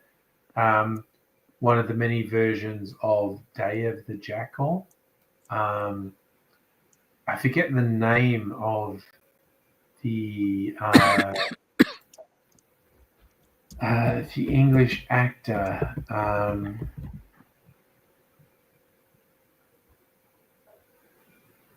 So there was a 70s movie that was pretty good. There was a Bruce Willis version of it that was pretty shit, but I also don't hate it. So can I just make one more point? Yeah. Justin does bring up a good point about the materials used. Yes. Most consumer level 3D printers are either resin printers, which would crack and break after your first couple of shots, or use materials that would melt straight away, like your first couple of shots. Yeah, a lot of them only get one or a limited number of shots, and that's actually half a dozen at most. Now there are some materials that can withstand quite extreme temperatures. Yeah. And physical stress. Yeah. But the requirements of printing them are just as extreme. Yes. And these are not these are beyond enthusiast machines. Like you have to be really dedicated to make this shit. Yeah. So at that point, you might as well just go out and buy a gun. Yeah. I'm also throwing in while we're talking about this. Yeah, the last year's series of the Jackal, Eddie Redmayne as the Jackal, good TV series. He has a guy custom making him guns in that. It's a good series. I don't know if they're ever going to make another season of it. It was kind of set up to have another season. But Eddie Redmayne, he's really good in it. It is quite a good version. It's kind of funny. Like there's a 70s movie, Day of the Jackal, which is pretty good. The Bruce Willis 90s movie, The Jackal, which is kind of shit. It's not terrible. I think it's worth watching. The Eddie Redmayne series, The Jackal, definitely worth watching. If you haven't watched it and you find an opportunity to watch it, the Eddie Redmayne Jackal thing is definitely worth it. And it's not so much 3D printed as in a specialist gunsmith who makes him special guns and whatnot. But it is just generally the Eddie Redmayne Jackal series is definitely. You've said it 4 times now. But I need to do it. It's like Safra, are you still there? You want to make fun of me saying 20 times I'm going to get some ice? I'm also going to say 20 times it's worth watching the Eddie Redmayne Jackals series. Also, anyway, I think I'm going to go to bed. James Gunn's Superman out now. It's really, really fucking good. Really fucking good. I haven't gone to a movie in ages. I have to talk to Mrs. Angry if she wants to go. Anyway, I am probably all things being equal going to do a stream tomorrow night, but I'm going sleepy berbers now. So you'll take care and see you another time. Bye. You are totally